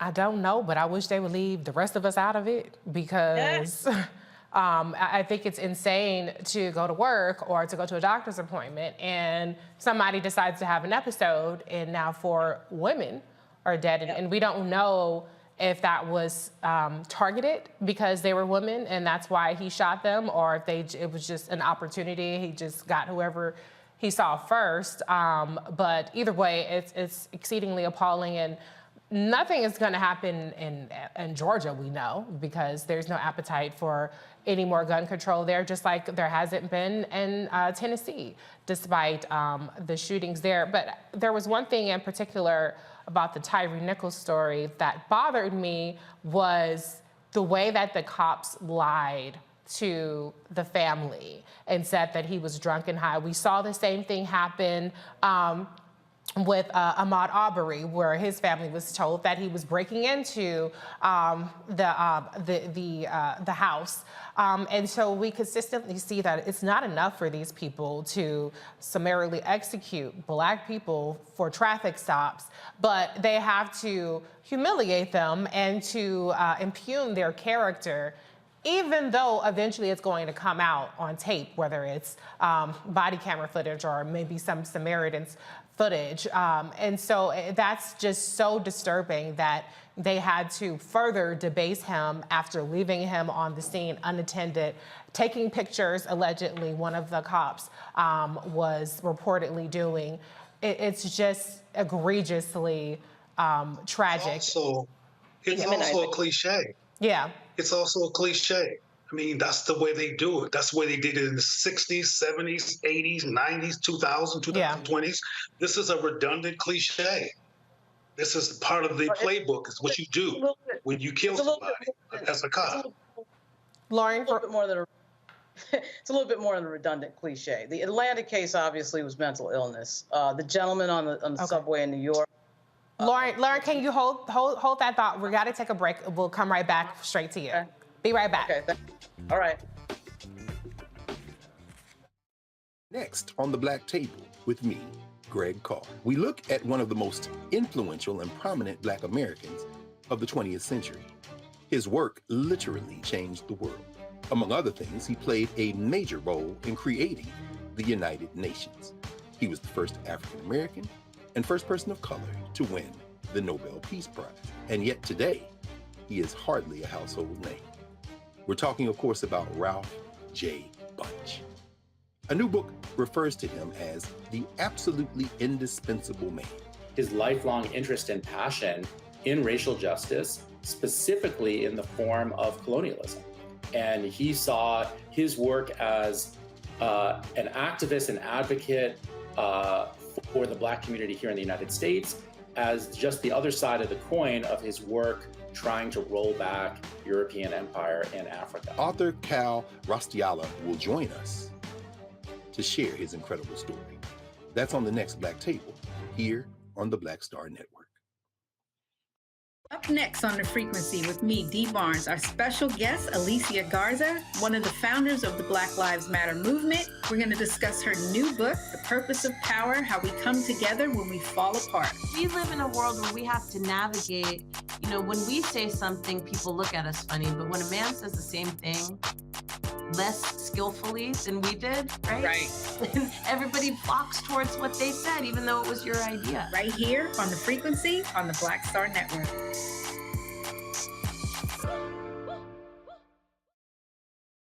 Black TV does matter, dang it.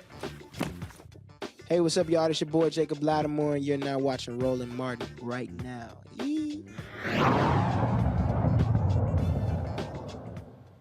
Lauren, I had to cut you off right before the break, but I want to bring you back in to finish your thought.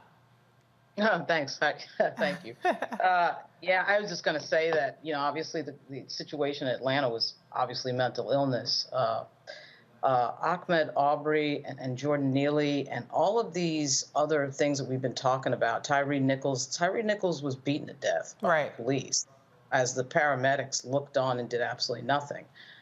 This really crazy situation with Jordan Neely on the subway, the level of the lack of compassion around that is just really stunning and really embarrassing. But, you know, when we take this all as a full picture over the last, like, maybe 10 years or so, maybe less than 10 years, we've been watching now, you know, black male after black male after black male getting murdered on video now for quite a while. Yeah. You know, Walter Scott getting shot in the back 5 times, and Eric Garner getting choked to death, you know, and Philando Castile, all of this.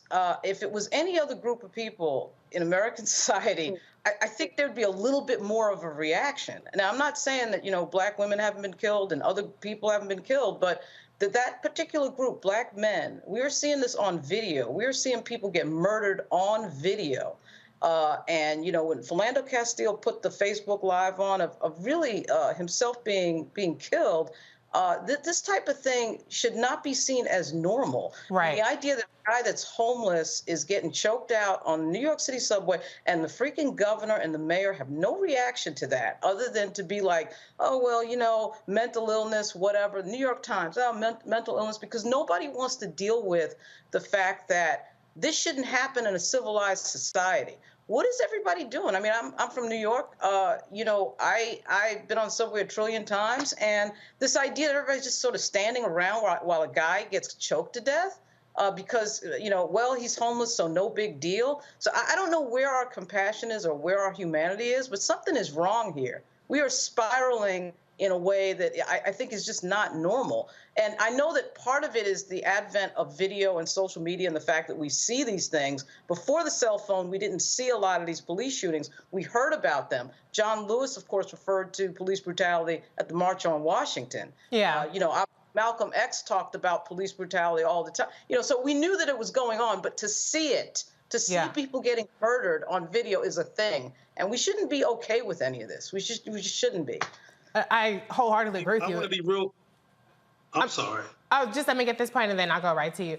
I do agree with you because when it comes to Jordan Neely in particular, the chokehold part was something that we as Black people have been saying we want to get outlawed as part of the Justice in Policing, George Floyd Justice in Policing Act. And there's been rightful dissatisfaction with the fact that that hasn't passed. And then we see a video of another Black man, this time not by a cop, being executed essentially through the same kind of chokehold that we don't want to have police be allowed to do under any circumstances. And there's a lot more justification around this because he was screaming, because people may have been scared, because I've heard that crime is up and it's been scary lately on the subway. But a human being who is clearly distressed about being thirsty, about being hungry, and nobody seems to react in a way of trying to offer any kind of aid in that way. Offer a bottle of water to see if that de-escalates. It just goes right to violence against this person, and we definitely are lacking an empathy chip in our society. Lisa, your point about crime is absolutely correct. I get it. You know, and obviously somebody who's the daughter of a cop in New York, I totally understand what you're saying. But when we saw the George Floyd thing, we're talking about watching a guy begging for his life over some BS 20, counterfeit nonsense that somebody freaking called about. Yeah. And it's another black male. It's another, to me, these things are forms of lynching. Yeah, I agree. And this history repeats itself. And now we're seeing it on video. There's nothing slowing it down. Nobody's saying, okay, wow, we're seeing it on video now, so I guess we should stop doing it. No, we're just seeing it on video, and now everybody's just watching people get murdered and choked out, and we're acting like this is normal, and it sure as hell isn't. Right. So it's a wild thing to think about, Dr. Banago, you wanted to jump in there? Yeah, I want to make clear what I was referring to when I said this is a cliche. What I was referring to was cops lying about what happened as a cliche. So I want to be real clear, because I would never want to normalize or dismiss the horror of black men being murdered, which is a norm in this culture, frankly, as a cliche, because there's too much humanity to put that in the category of cliche. I was talking about the fact that cops lie about what went down. I used to work in law enforcement. I used to wear a deputy sheriff's outfit in East Los Angeles in California. And I saw young black men be disfigured, murdered, maimed on a weekly basis, sometimes all day, every day in a week. Yeah. I was one of these people that back in the day who rebelled against police brutality and was dismissed because no one really cared. I was also alive and well when the first main videotape attack came on television, which was Rodney King. Yeah. And they thought, and people acted, including in LA, acted like that was, oh my God, that's a cliche in terms of a normal thing that happens to black men all the time. And that's why I made the contrast earlier between Gillum and Trump in terms of what they look like, though both of them have been indicted. Yeah. The black man is more dismissible, more dehumanizing, but not just among people who are not black, but among black people too, not because we're deficient or something's wrong with us naturally, but we're trained to be anti-black as well.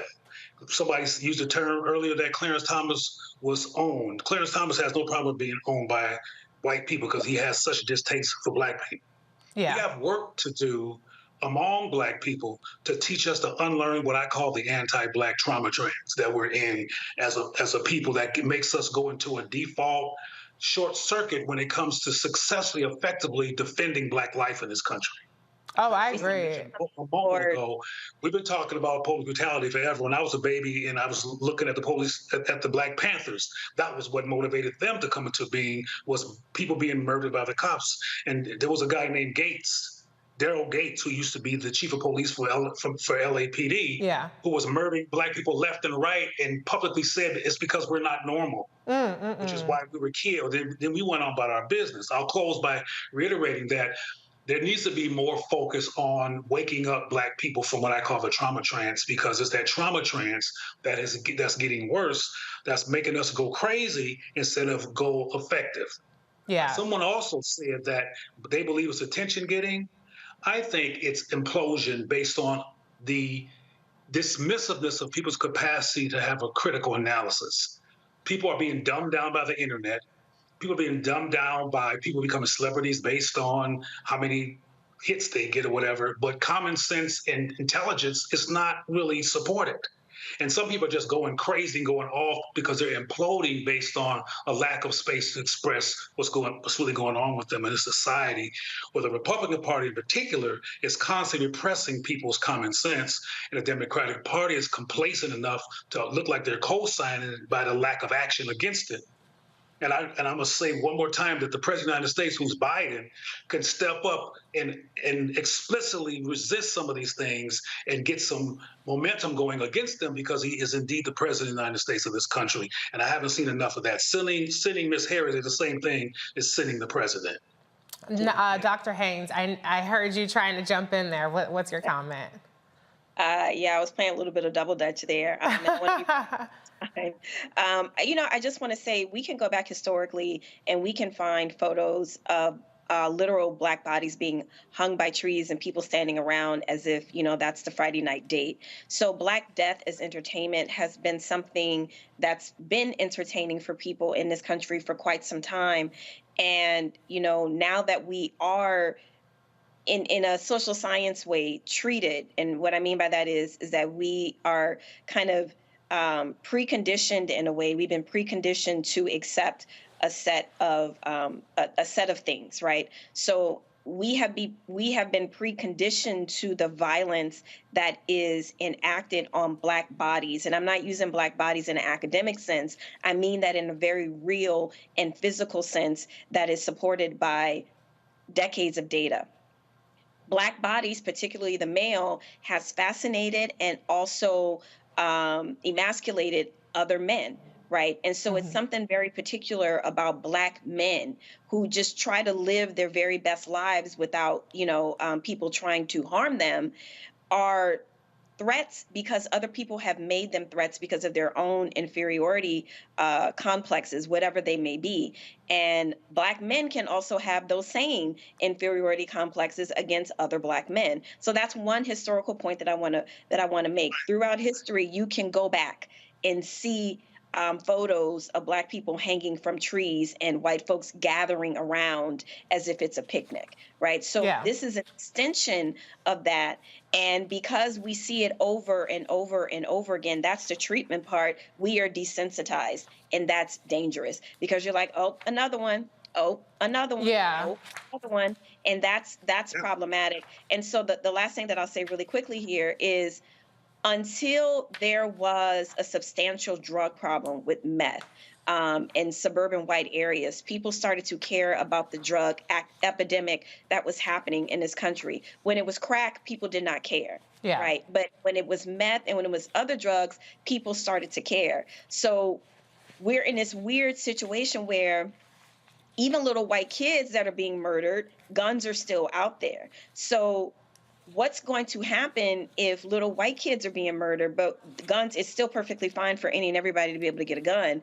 What does that say about Black folks and other folks of color in this country when even little white kids that are being murdered isn't enough for gun violence to cease in this country?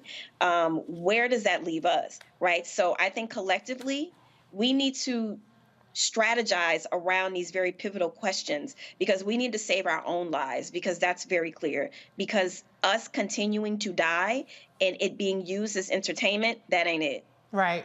Well, I think that's a great way, call to action to end the show. We got to save our own lives, and part of that means not dismissing the Jordan Neelys of the world and not justifying preemptive violence against Black people because somebody feels like they are, did you say 3 minutes?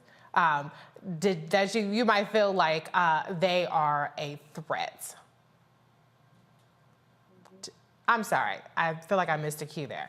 But okay, that does it for us tonight on Roland Martin Unfiltered. I want to thank my panel, Lauren Victoria Burke, Dr. Nola Haynes, and Dr. Clea Monago. Thanks to Roland for letting me hold it down in the studio while he's in New York at the Legal Defense Fund's 35th National Equal Justice Awards dinner. I'm sure having a very fabulous time. Don't forget to download the Black Star Network on all platforms, including iPhone, Apple Plus, Fire TV. Don't you dare go anywhere. Black Star's newest show, The Frequency with Dee Barnes, the legendary hip-hop journalist, is coming on next. Dee talks to one of the Black Lives Matter co-founders, Alicia Garza, about her latest book, The Purpose of Power: How We Come Together When We Fall Apart. The Frequency with Dee Barnes starts right now.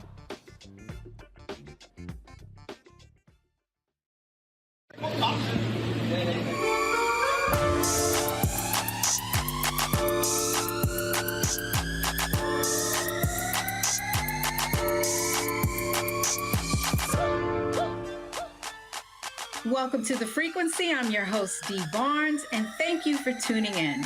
All right, we have a special guest for you today. This conversation is going to be so good. It's about the purpose of power. And who do we have? Alicia Garza. You know that name because she is one of the co-founders of the Black Lives Matter movement. And we're going to talk about this book and organizing and all kinds of organizations and how do we gain power. And right now on the frequency, welcome Alicia Garza. What's up, sis? Hello, my love. Thank you for having me. It's good to see you. Great to see you too. And thank you for taking the time. I appreciate you. I have to talk to you about your book, The Purpose of Power. But first, I want the audience to get to know you a little bit more. Where did you grow up? You know, I am a Bay Area born and raised homegirl and hand grenade, as they say. Yes, one of my favorites. I love that title, Sonia Sanchez. Yes. Right, giving homage to our sister. That's right. Yeah, I'm born and raised in the Bay Area. I grew up for the first part of my life, well, all my younger life in Marin County, which is like north, I think, of San Francisco. It's on the other side of the Golden Gate Bridge, right in between the Golden Gate Bridge and the Richmond Bridge. And then I lived in Oakland for about 20-something years until I recently moved to the state of Georgia. See, these are rich cultural cities that you're in, deep, deep, deep in the community. Definitely. So what led you to your path to become an activist? You know, I would say that my initial kind of path here was through my mother. I don't think she meant to do it. Right. I don't think she meant to do it, but a couple of things. One, my mom used to tell me to look up everything, right? I remember one time she brought me home a t-shirt. My mom loved free stuff. Yes. She brought me home a t-shirt from the 7-Eleven and it said free Kuwait. And I was like, what's Kuwait? She was like, look it up. And this was like before the internet. I was just about to say that my mom did the same thing. She brought those, remember the encyclopedias? Yes. And we had to buy your Google because she got hers at the garage sale, right? So yes, I was looking it up, like, where is Kuwait? And I would learn about the conflict happening there.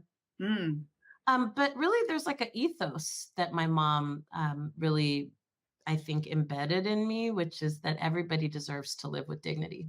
My mom would say hello to every Black person she ever saw anywhere. And if I didn't say hello to, she would pop me one, you know, and remind me, you always got to say what's up to our people. Because we live in a world where our people are not respected and not even acknowledged. And so I'm going to be a part of that. And also, you know, I'll be honest, my mom for the first part of my life was a single mother, and she raised me until I was about 4 with her twin brother. And so my mom would work during the day and my uncle would work at night. And my mom talked to me a lot about how hard that was. She talked to me about how child support really didn't cover much and you had to fight for every 10 cents of it. And she really also talked to me about, you know, the importance of making good decisions with good information, right? She did not tell me anything about birds and bees. I never heard stork stories. She was like, sex makes babies and babies are expensive. Right. I love that. I love the fact that mothers in particular, especially single moms, they have to, they're so truthful. They don't have time for the fairy tale. Because they're so entrenched in the reality, you know what I mean? My mom instilled the same thing into me with speaking to people, especially speaking to our people. And sometimes because of the world and everything that our people have gone through, there's that shield, that wall, you know, that defense mechanism. And it's always so disarming when you do speak to them. That's right. They're like, oh, hey, why are you talking to me? Right. Yeah. Why are you talking to me? Or it's like, oh, hey, I guess it's like, I can let the shield down a little bit, you know?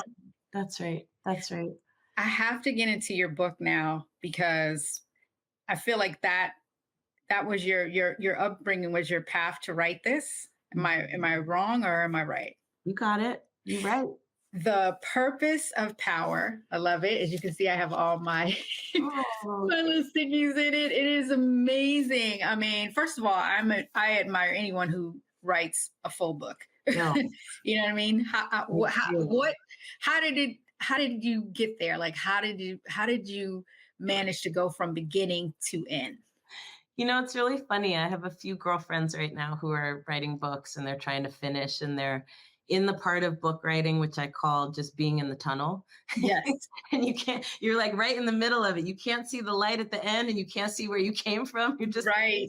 And you have to just keep digging and have faith that there's light on the other side. You know, one of the things that really inspired me to write this book, obviously, was my mother. Mm-hmm. But in addition to her, because my mom always loved my writing and always wanted me to be a writer. Nice.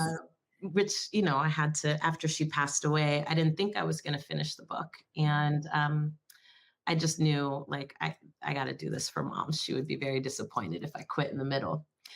But there was also like a political imperative for me. And, you know, we were right at the precipice of a major election in this country where we could have made some decisions that were permanent, right? Right. And I'm, of course, referring to the election between Trump and Biden. Yes. And really, it's not a party thing. You know, I mean, like many Black people, I do what I think is in my best interest. Right, of course. I mean, most people do. Right. But for me, you know, what I was looking at was the movement perspective. And, you know, there's not a lot of books on organizing. There's a lot of things that are retrospective and look back, and they're coming from the outside, right? These are people who study people who did the thing. And I think more of us who are actually doing the thing need to write. My book is not the definitive book on organizing, but it was meant to spark a conversation amongst other organizers and people who are trying to create change about what we think it takes and what we're doing it for. This work is really hard. If you don't have clarity about what you're trying to get out of it, then you're not going to be in it for very long. I also really wanted to put at the forefront, sister, that power is actually what we're fighting for. And that is really different than I think a lot of the ways that we talk to each other as Black people, especially about what it is that we want. I think we're taught in some ways that what we want is like white people's version of the thing, but make it Black. And I'm like, I'm not sure. I think we want the ability to make decisions for ourselves. And I think we want the ability to create systems that don't actually result in inequity and poverty and pain. And in order for us to do that, we actually have to consider, what does that take?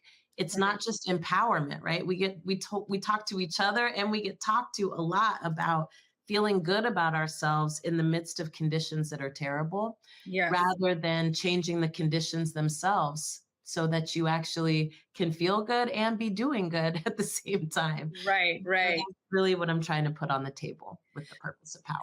This is amazing. I'm so grateful we're having this conversation because there's so much I want to ask you.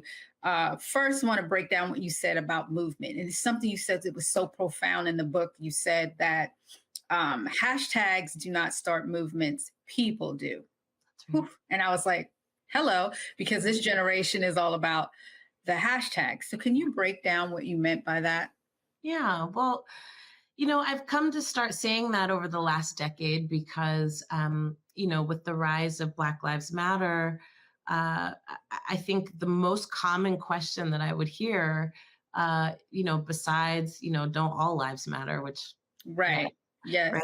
But the most common question that I would hear is, well, how did you start a movement from a hashtag? And I was like, I don't understand. That's not what happened here. Right. One, these movements are old, right? And they ebb and flow, right? I didn't start a movement. I started an organization with my sisters that is in the Black radical tradition, right? Right. And we didn't create that, right? Our people created that. You know, through unspeakable conditions. And it came before us. And if we do our jobs right, it'll come after us too. but we'll be winning things that have us able to fight for other things, right? We can have new problems to solve instead of trying to keep chipping away at these old the ones. same problems. You know how I mean, the same problems the generation before us had, and it reminds me so much of James Baldwin. Exactly. You know, when how long do we have to wait for the progress? How long must we wait? How long must we wait for the progress? I'm just, it's profound when you say that you're chipping away at something that we're still dealing with. We're still dealing with it. Okay, listen, we're going to take a break. When we come back, we're going to go more into what we're still dealing with right here on The Frequency on the Black Star Network.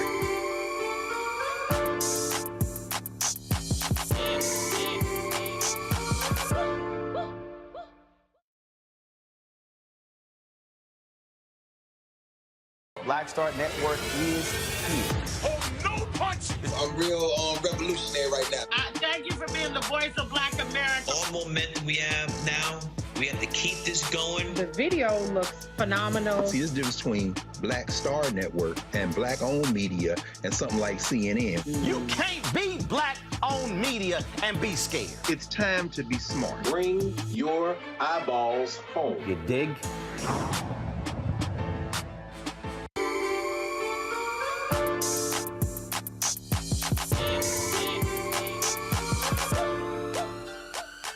Back right here on The Frequency with Alicia Garza, and we are talking about the movements and the movement that we're in right now and the battles that we are fighting. Yeah, as African Americans are still fighting to this day, that we seem to have been fighting for generations. Alicia, welcome back. When you said that, like I was just telling you, it made me want to laugh and cry at the same time, because why do you think that the progress is taking so long? We've sent out this message over and over again. What is it going to take? Mm-hmm. You know, I think it's got to take a couple of things. Yes. And what I'm going to say, Sister D, you're going to understand deeply. One, I think it takes power. So we need to be making the rules. We need to be the people who are setting the agenda. And we need to have an agenda that is not just focused on a small group of people, but like does the best for the most amount of people. Right. So that's one piece. But then there's an internal piece that I really, have been thinking about a ton. As a student of history, I know that all successful movements are interrupted, right? And they're often interrupted by outside influences, but they use members of our communities, right? To kind of create strife and, discord and disharmony. And, it's interesting because when you look throughout history at every successful movement, right? That has been an element. And the result of it, of course, is that our perspective on what it will take is that nothing can change anything, right? It leads to nihilism. It leads to apathy. We come to think of ourselves as inherently flawed people that can't get anything right. And I think we have to really develop and design tools to protect against that, especially in a culture where we are now bombarded with so much information that we don't know where it comes from. Right. Before we can fact check. Yeah, we just absorb it. We just absorb it. Like, how long did it take for me to learn your story and your history, sister? Right. How long has it taken for people to understand that this movement is not hashtag fueled, but organizer fueled? Exactly. How long has it taken for people to really understand, what Dr. King was trying to do and what Malcolm X was trying to accomplish, what Sister Rosa was trying to accomplish, and even what this movement is trying to accomplish, and what has gotten in the way of that.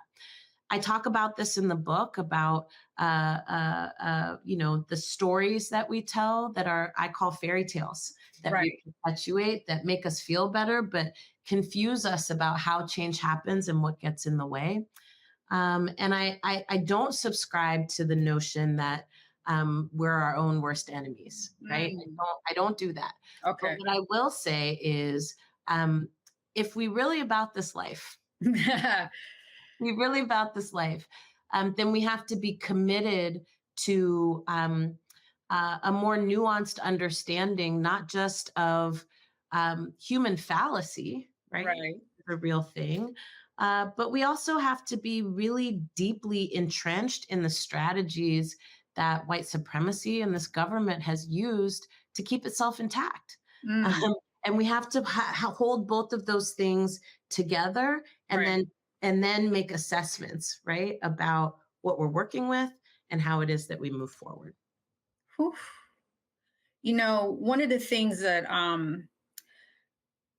each of these movements within the community, I've always, admired and tried to get involved with, but I never understood the process of an organizer and how do you organize. Can you please break that down for the audience? Because I know there's people out there that are like, I want to do something. I feel like I need to do something, but they don't know where to begin. They don't know how the process starts. And I'm one of those people. So please walk me through it, because I really want to know. I've been part of, for example, with hip hop, we were part of this process, the All in the Same Gang project, which was to stop gang violence. And I was all in, from the music part to the, we had these giveaways, and of course, corporate sponsorship got involved. And, then it becomes another thing.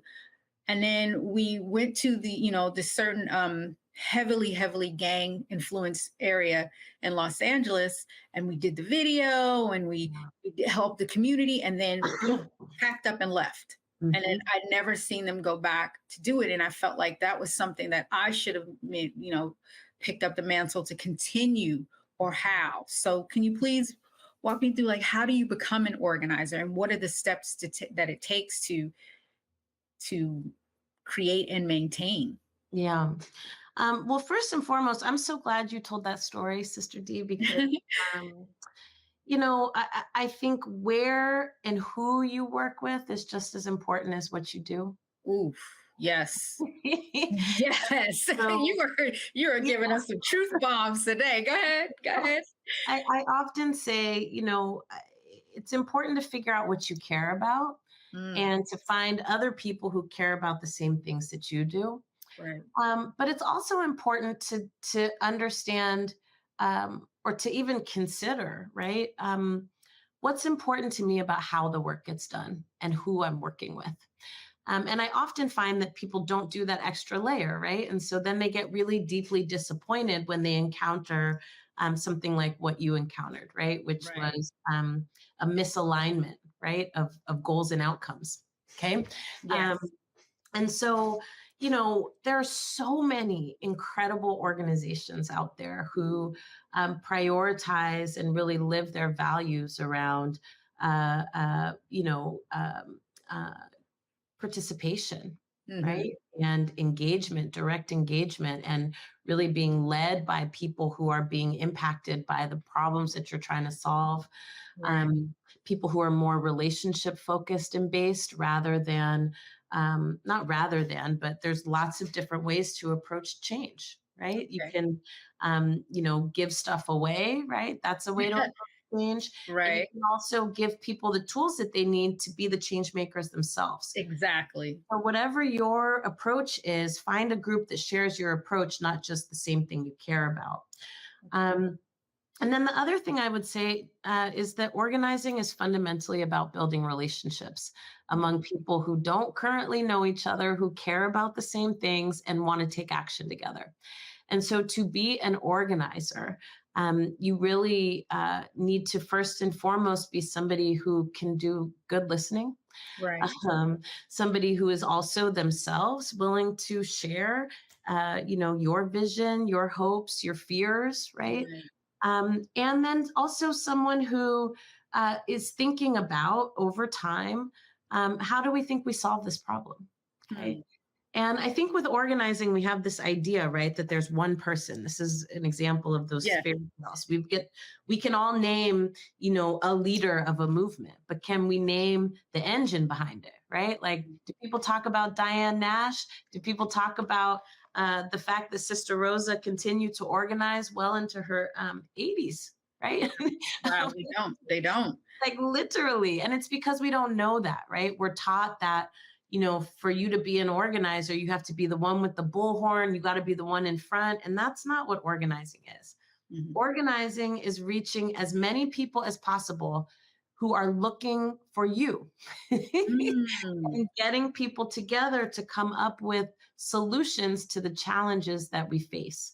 And what's core to that, at the very, very center of it, is being able to build relationships among people who might want the same thing, but they might come from different places. How do you build bridges amongst people's differences in order for us to take action together? Not get rid of the differences. The differences are not a bad thing. Right. It's how do you bring all those different elements together so that it becomes a song? Okay. Really what an organizer is. Is this something that you've always wanted to be when you were growing up? Like, I can't see you as a little child, even though you were raised in Oakland. So you had like the Black Panther, you know, influence, community-based influence on you. But was that something that you wanted to do when you were like younger? You were like, this is what I want to do, maybe politics or something community. You know, it's so funny. I didn't know what organizing really was until I got to college. Right. And, you know, we got to think about that, right? Again, I didn't learn about organizing in middle school or high school, right? Of course not. And that was designed, and we can see in places like Florida, places like Alabama, right? They're trying to like reinstate that kind of stuff. Places like Texas, where, you know, they have textbooks that say that there was no slavery. Right? Actually, slavery was people migrating from Africa to come here to work. That's literally what they're teaching in schools, right? Insane. That's insanity. It's bizarre. So I didn't grow up learning and knowing about organizing. And then on top of that, Sister D, you know, growing up in the 80s and early 90s, I will say that, you know, at that point, the Panthers were not at their height anymore. And so the way that people talked about that work was quite different. And it wasn't until I got to college and got exposed to texts and people, right? Work that I was like, I can do that. I'm social, you know, I like to build relationships, but fundamentally I'm a connector. And that I think is my role, right? What I'm good at. I'm good at bringing people together who don't think they have anything in common to like get stuff done together. And so you know, you really shocked me there for a minute, thinking about your upbringing in Oakland. They're not teaching what the Panthers did in school. There's silence. It's almost, I mean, not at all. Like not at all. But what's cool is as an adult, I can tell you, Panthers are everywhere. Like I run into Panthers at the grocery store, at the doctor's office.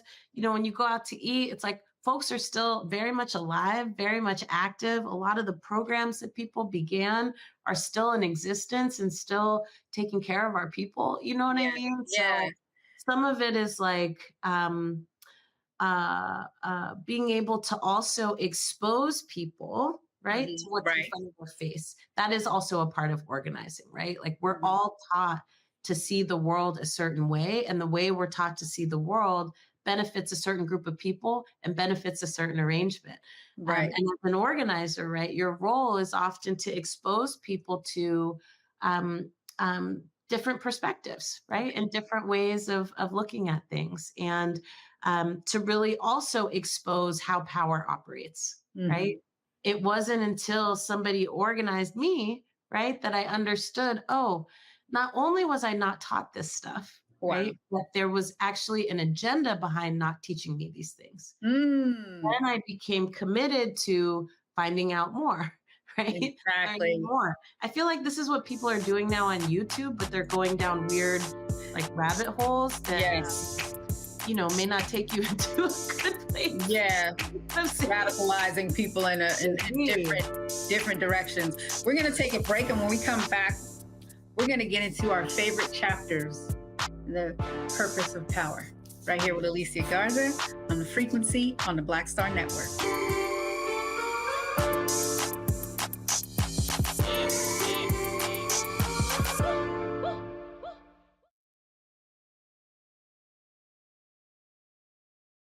Don't you think it's time to get wealthy? I'm Deborah Owens, America's Wealth Coach, and my new show on the Black Star Network focuses on the things your financial advisor or bank isn't telling you. So watch Get Wealthy on the Black Star Network.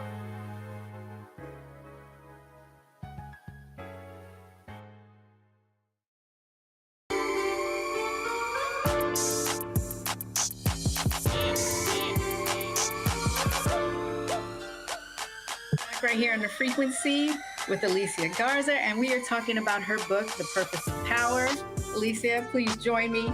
How we come together when we fall apart, which I thought was, wow, interesting. I want to get into that, but I want to share something with you because the reason I was asking you about organizing too was also I had an experience with Diane Watson, Senator Diane Watson, when the whole Los Angeles riots happened.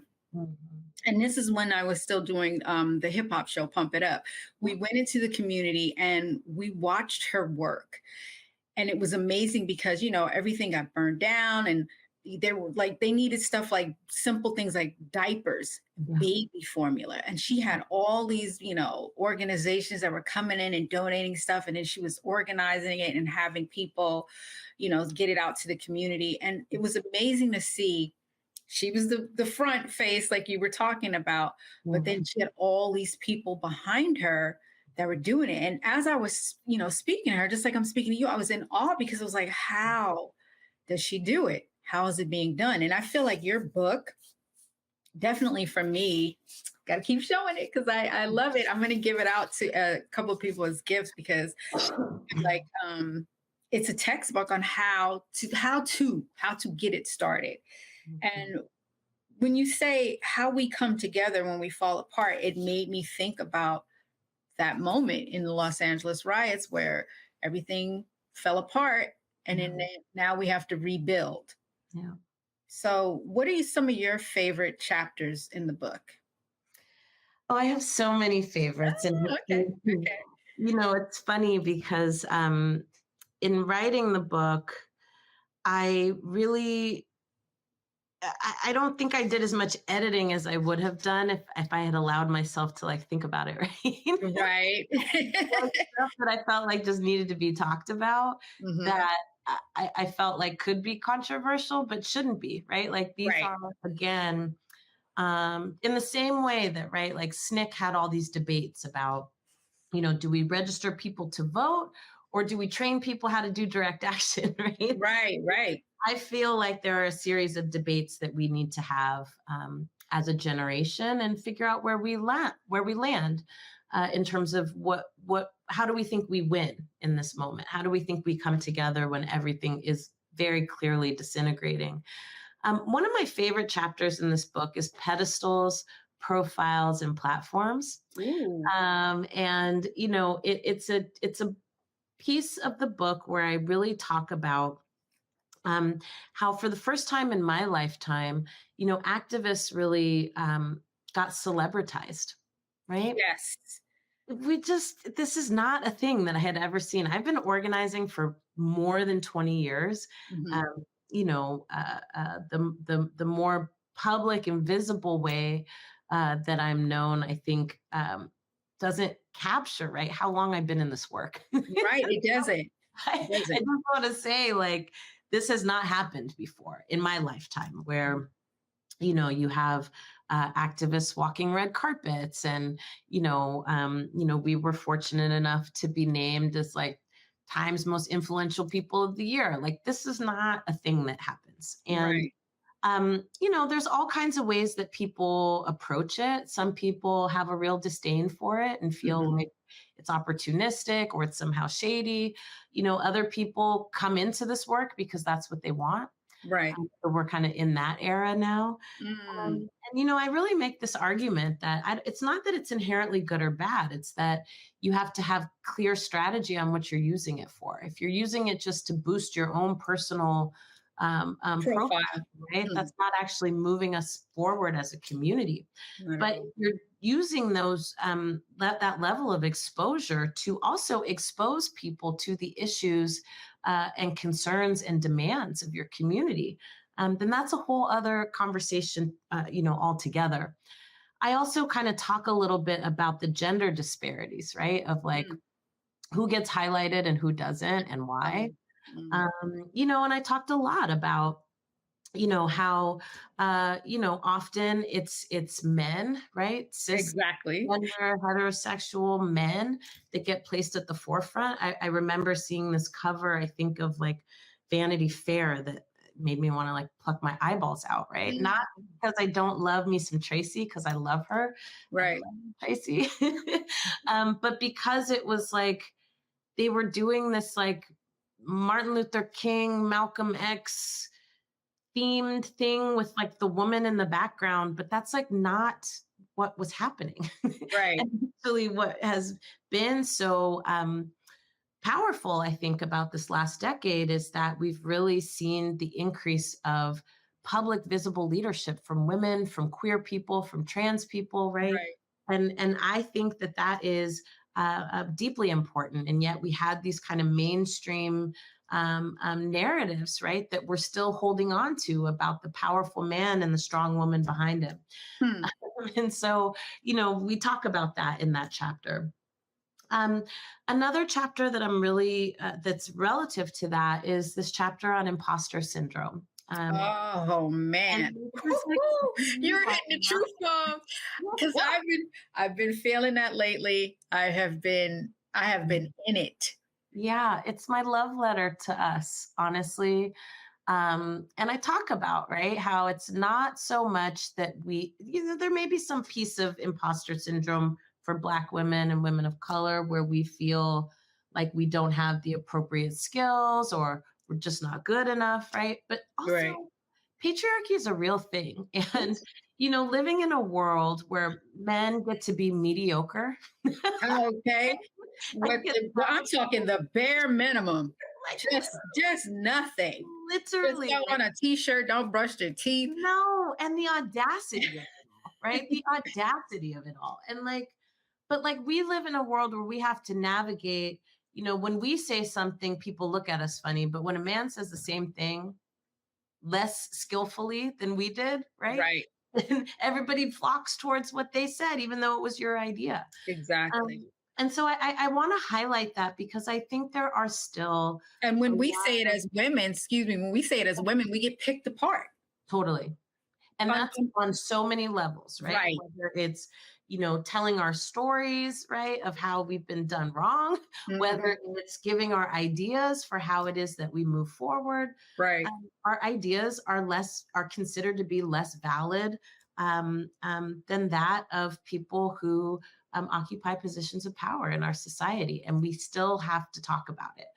And so I really wanted to put that chapter in there because I wanted people to understand that just because we're fighting for a world where there's justice and freedom and liberation doesn't mean that we're not still intentionally or unintentionally perpetuating the same dynamics that we're trying to intervene on. Right. And so I put it in there so that we could really think about, like, in our organizations and the work that we do and the efforts that we put forth, are we still doing the same stuff? Or are we being conscious about not just representation, right? But representation with substance, okay? I don't just want more women in decision-making roles, but I want more women who have the same values that I do in roles.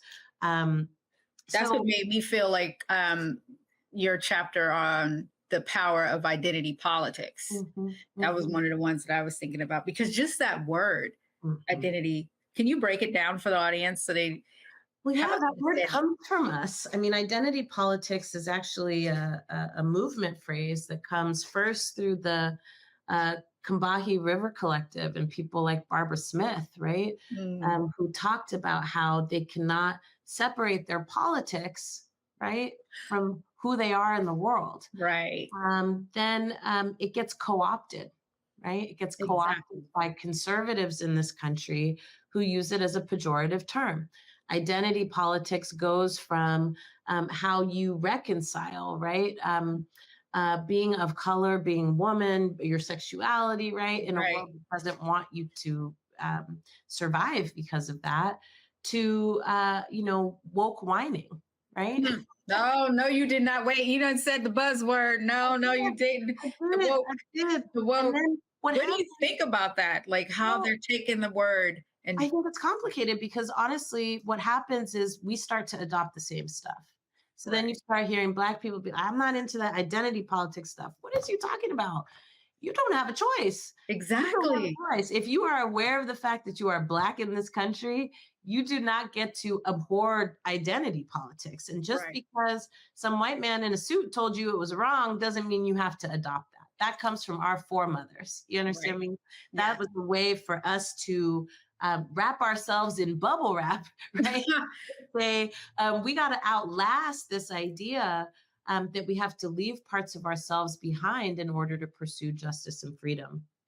And so I put that in the book because I needed people to understand some of these really tricky methods that conservatives in particular use to create and stow division and confusion amongst our own ranks. You have us talking about us against us, right? But we don't understand the origins of where those things come from. And we don't understand always the impacts, right, of adopting those narratives.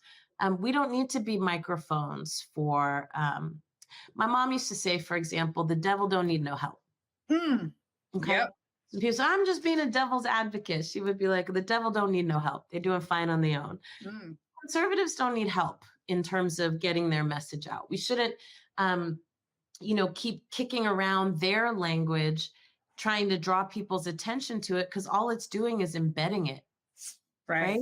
What we do have to do, though, is organize our people, make sure our people are equipped with the information that we need to be critical thinkers, right? And to see through the nonsense and also to see what's on the other side. That's why I wrote that. That's what I want to get into next. When we come back from the break, we're going to talk to Alicia about how do we get to the other side and acquiring that power right here on the frequency on the Black Star Network.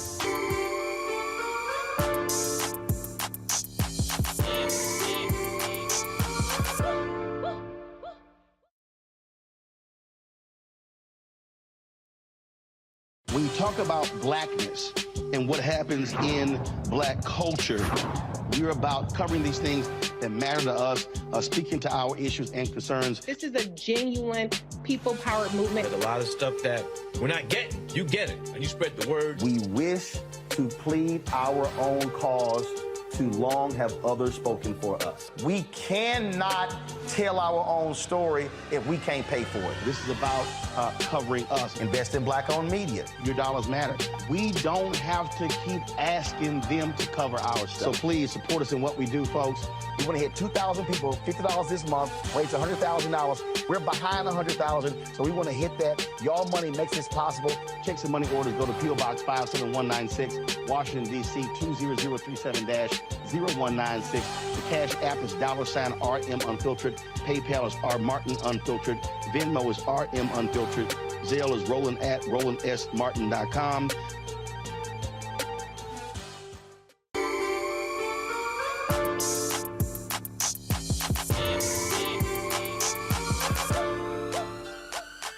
Back right here on the frequency with Alicia Garza. We're talking about her book, The Purpose of Power. Alicia, please join me because I want to talk about what you were saying, how we get to the other side and, power. Like, how do we get the power? I know you touched on it a little bit earlier, but how do we get power? Well, we got to organize, we got to pass laws, and we got to put people in positions that can help us. Power. That's basically it. That's basically it. And I think that's important because I think a lot of people haven't fully thought about how power works and also how we get it. Right. And so I hear people all the time being like, we should just boycott or we should just not participate. And I'm like, okay, I hear you. But here's the challenge with that. It makes you feel good. Right. It definitely makes you feel good. But the machine continues without you, and it makes laws about you, and it makes laws without you. And so if you're abstaining, from moral objection, I get it. I get it. But like, who stops the machine? Are you thinking about getting into politics, like running for any type of office? When I was in Oakland, I thought about it. We're a tight-knit community there, and we've got some of the best people to do it coming out of our state. Right. I am really excited to support one of my mentors and sheroes, Congresswoman Barbara Lee, for Senate. Yes. And she will be the only Black woman in the U.S. Senate if she is elected, and the only Black woman for sure with our values. So big shout out to Congresswoman Lee. Yes. And we'll be working, to make sure that her race is successful. And then also my sister, Latifah Simon, who is a warrior and has been a warrior since she was like 16 years old, right? Like people don't know that Latifah, I believe, is the youngest person, one of the youngest people to win a MacArthur Genius Award. I mean, like Latifah has been helping to like run the BART transit system for the last 10 years and killing it, and has brought in more money than any of her predecessors to help improve the system. I wouldn't have known about her until you tweeted about her. That's what I'm saying. I'm obsessed with her, and she happens to be my friend. But one of the reasons that I'm obsessed with her is that Latifah does all this stuff, right?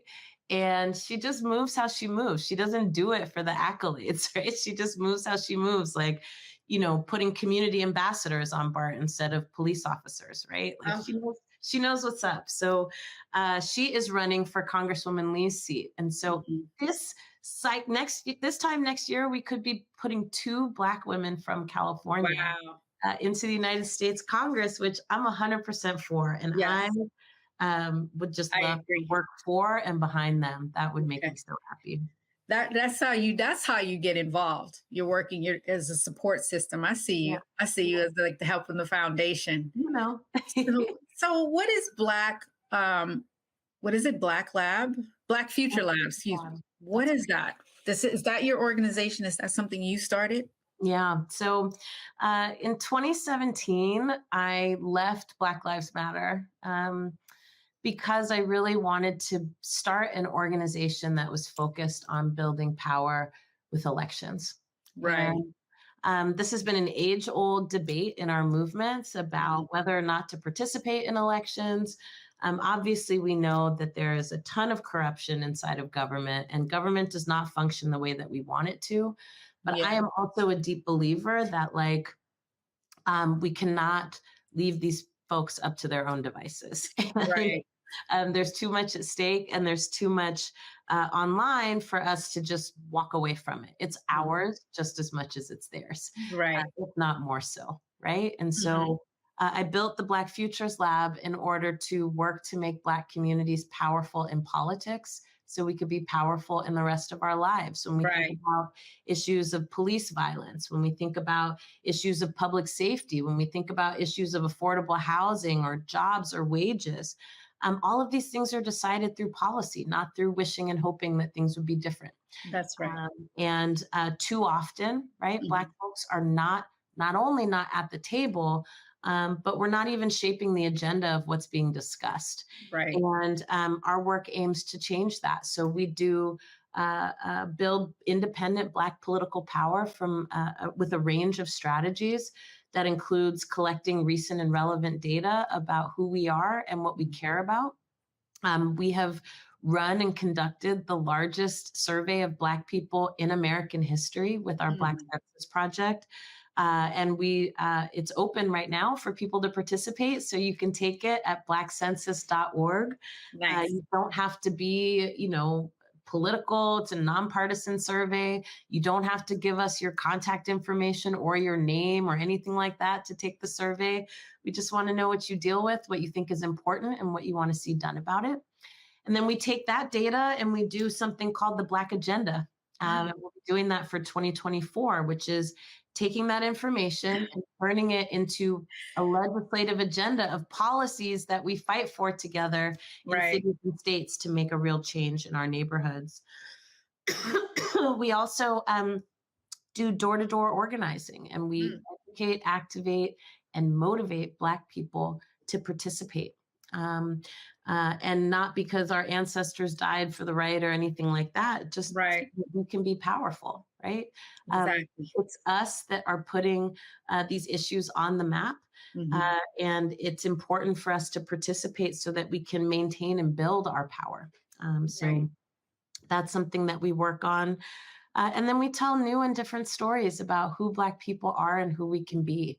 We are bombarded every single day by narratives that tell us we're not enough, that we don't do enough, that we don't do the right thing. And the fact of the matter is more of us do the right thing than the wrong thing or nothing at all. And so we want to put those stories out there, and we do that, you know, in a number of different ways. If you want to learn more about the Black Futures Lab, you can visit us at blackfutureslab.org. And of course, if you want to take the Black Census, take it at blackcensus.org and then pass it to like 5 of your friends. That's right. That's amazing.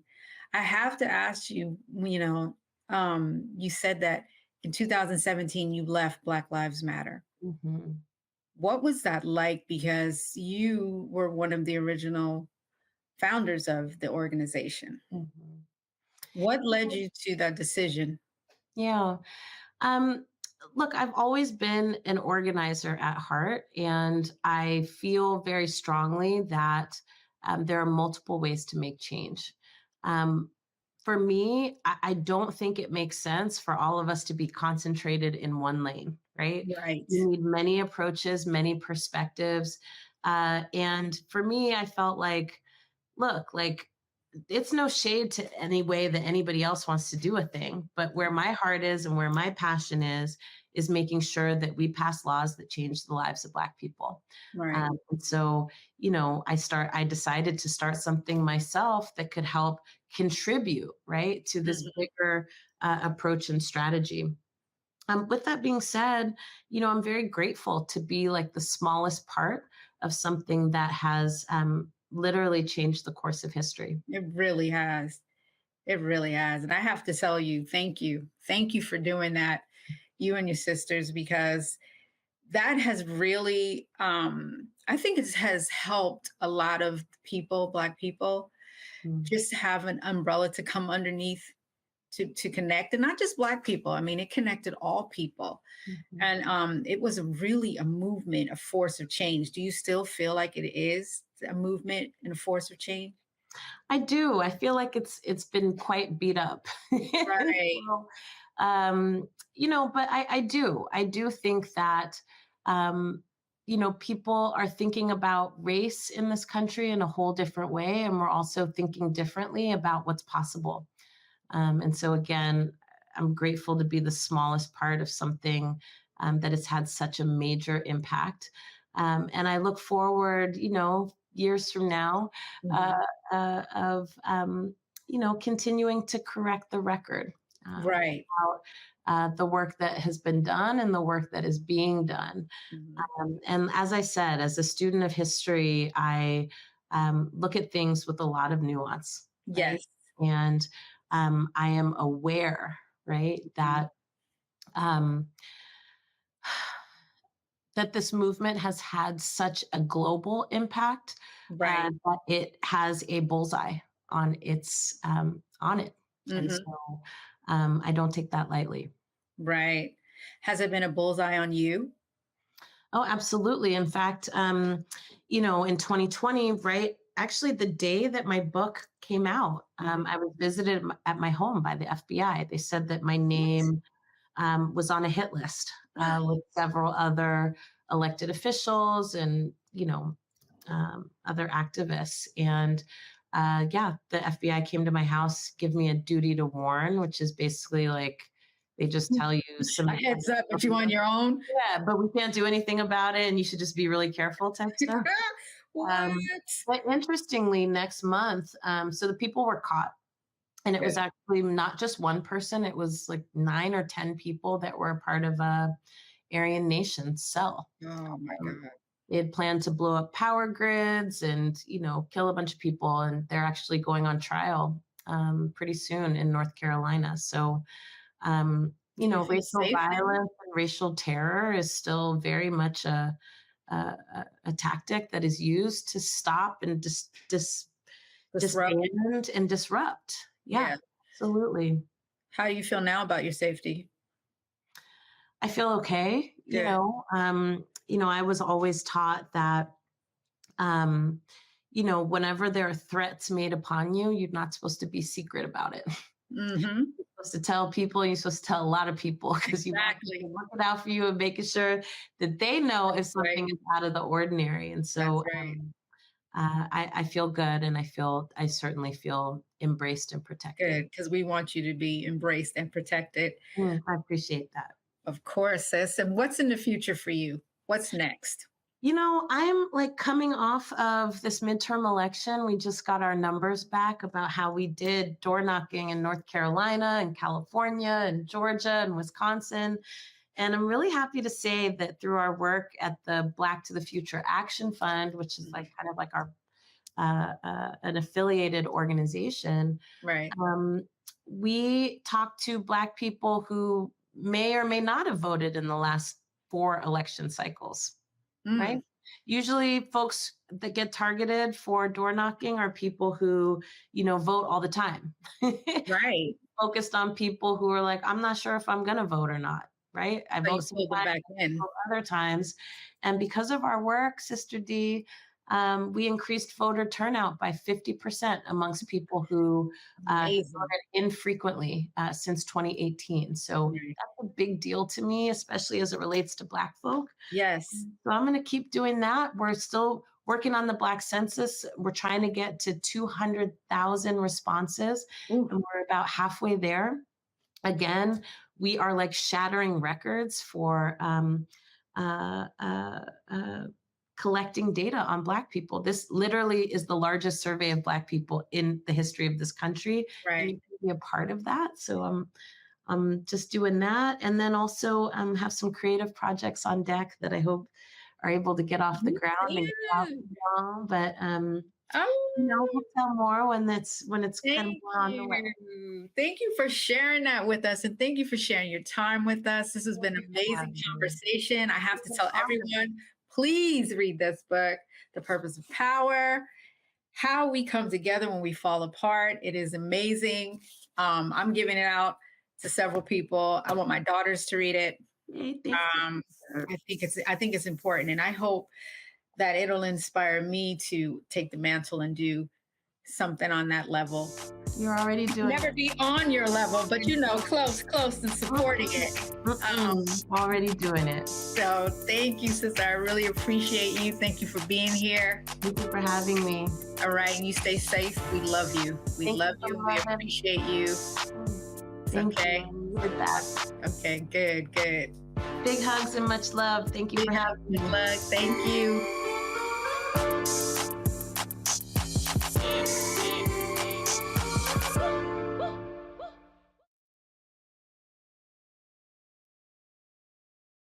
Hatred on the streets, a horrific scene, a white nationalist rally that descended into deadly violence.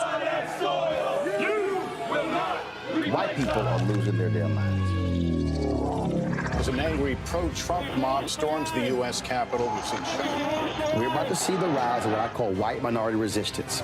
We have seen white folks in this country who simply cannot tolerate Black folks voting. I think what we're seeing is the inevitable result of violent denial. This is part of American history. Every time that people of color have made progress, whether real or symbolic, there has been what Carol Anderson at Emory University calls white rage as a backlash. This is the rise of the Proud Boys and the Boogaloo Boys. America, there's going to be more of this. Here's all the Proud Boys, guys. This country is getting increasingly racist in its behaviors and its attitudes because of the fear of white people. The fear that they're taking our jobs, they're taking our resources, they're taking our women. This is white fear.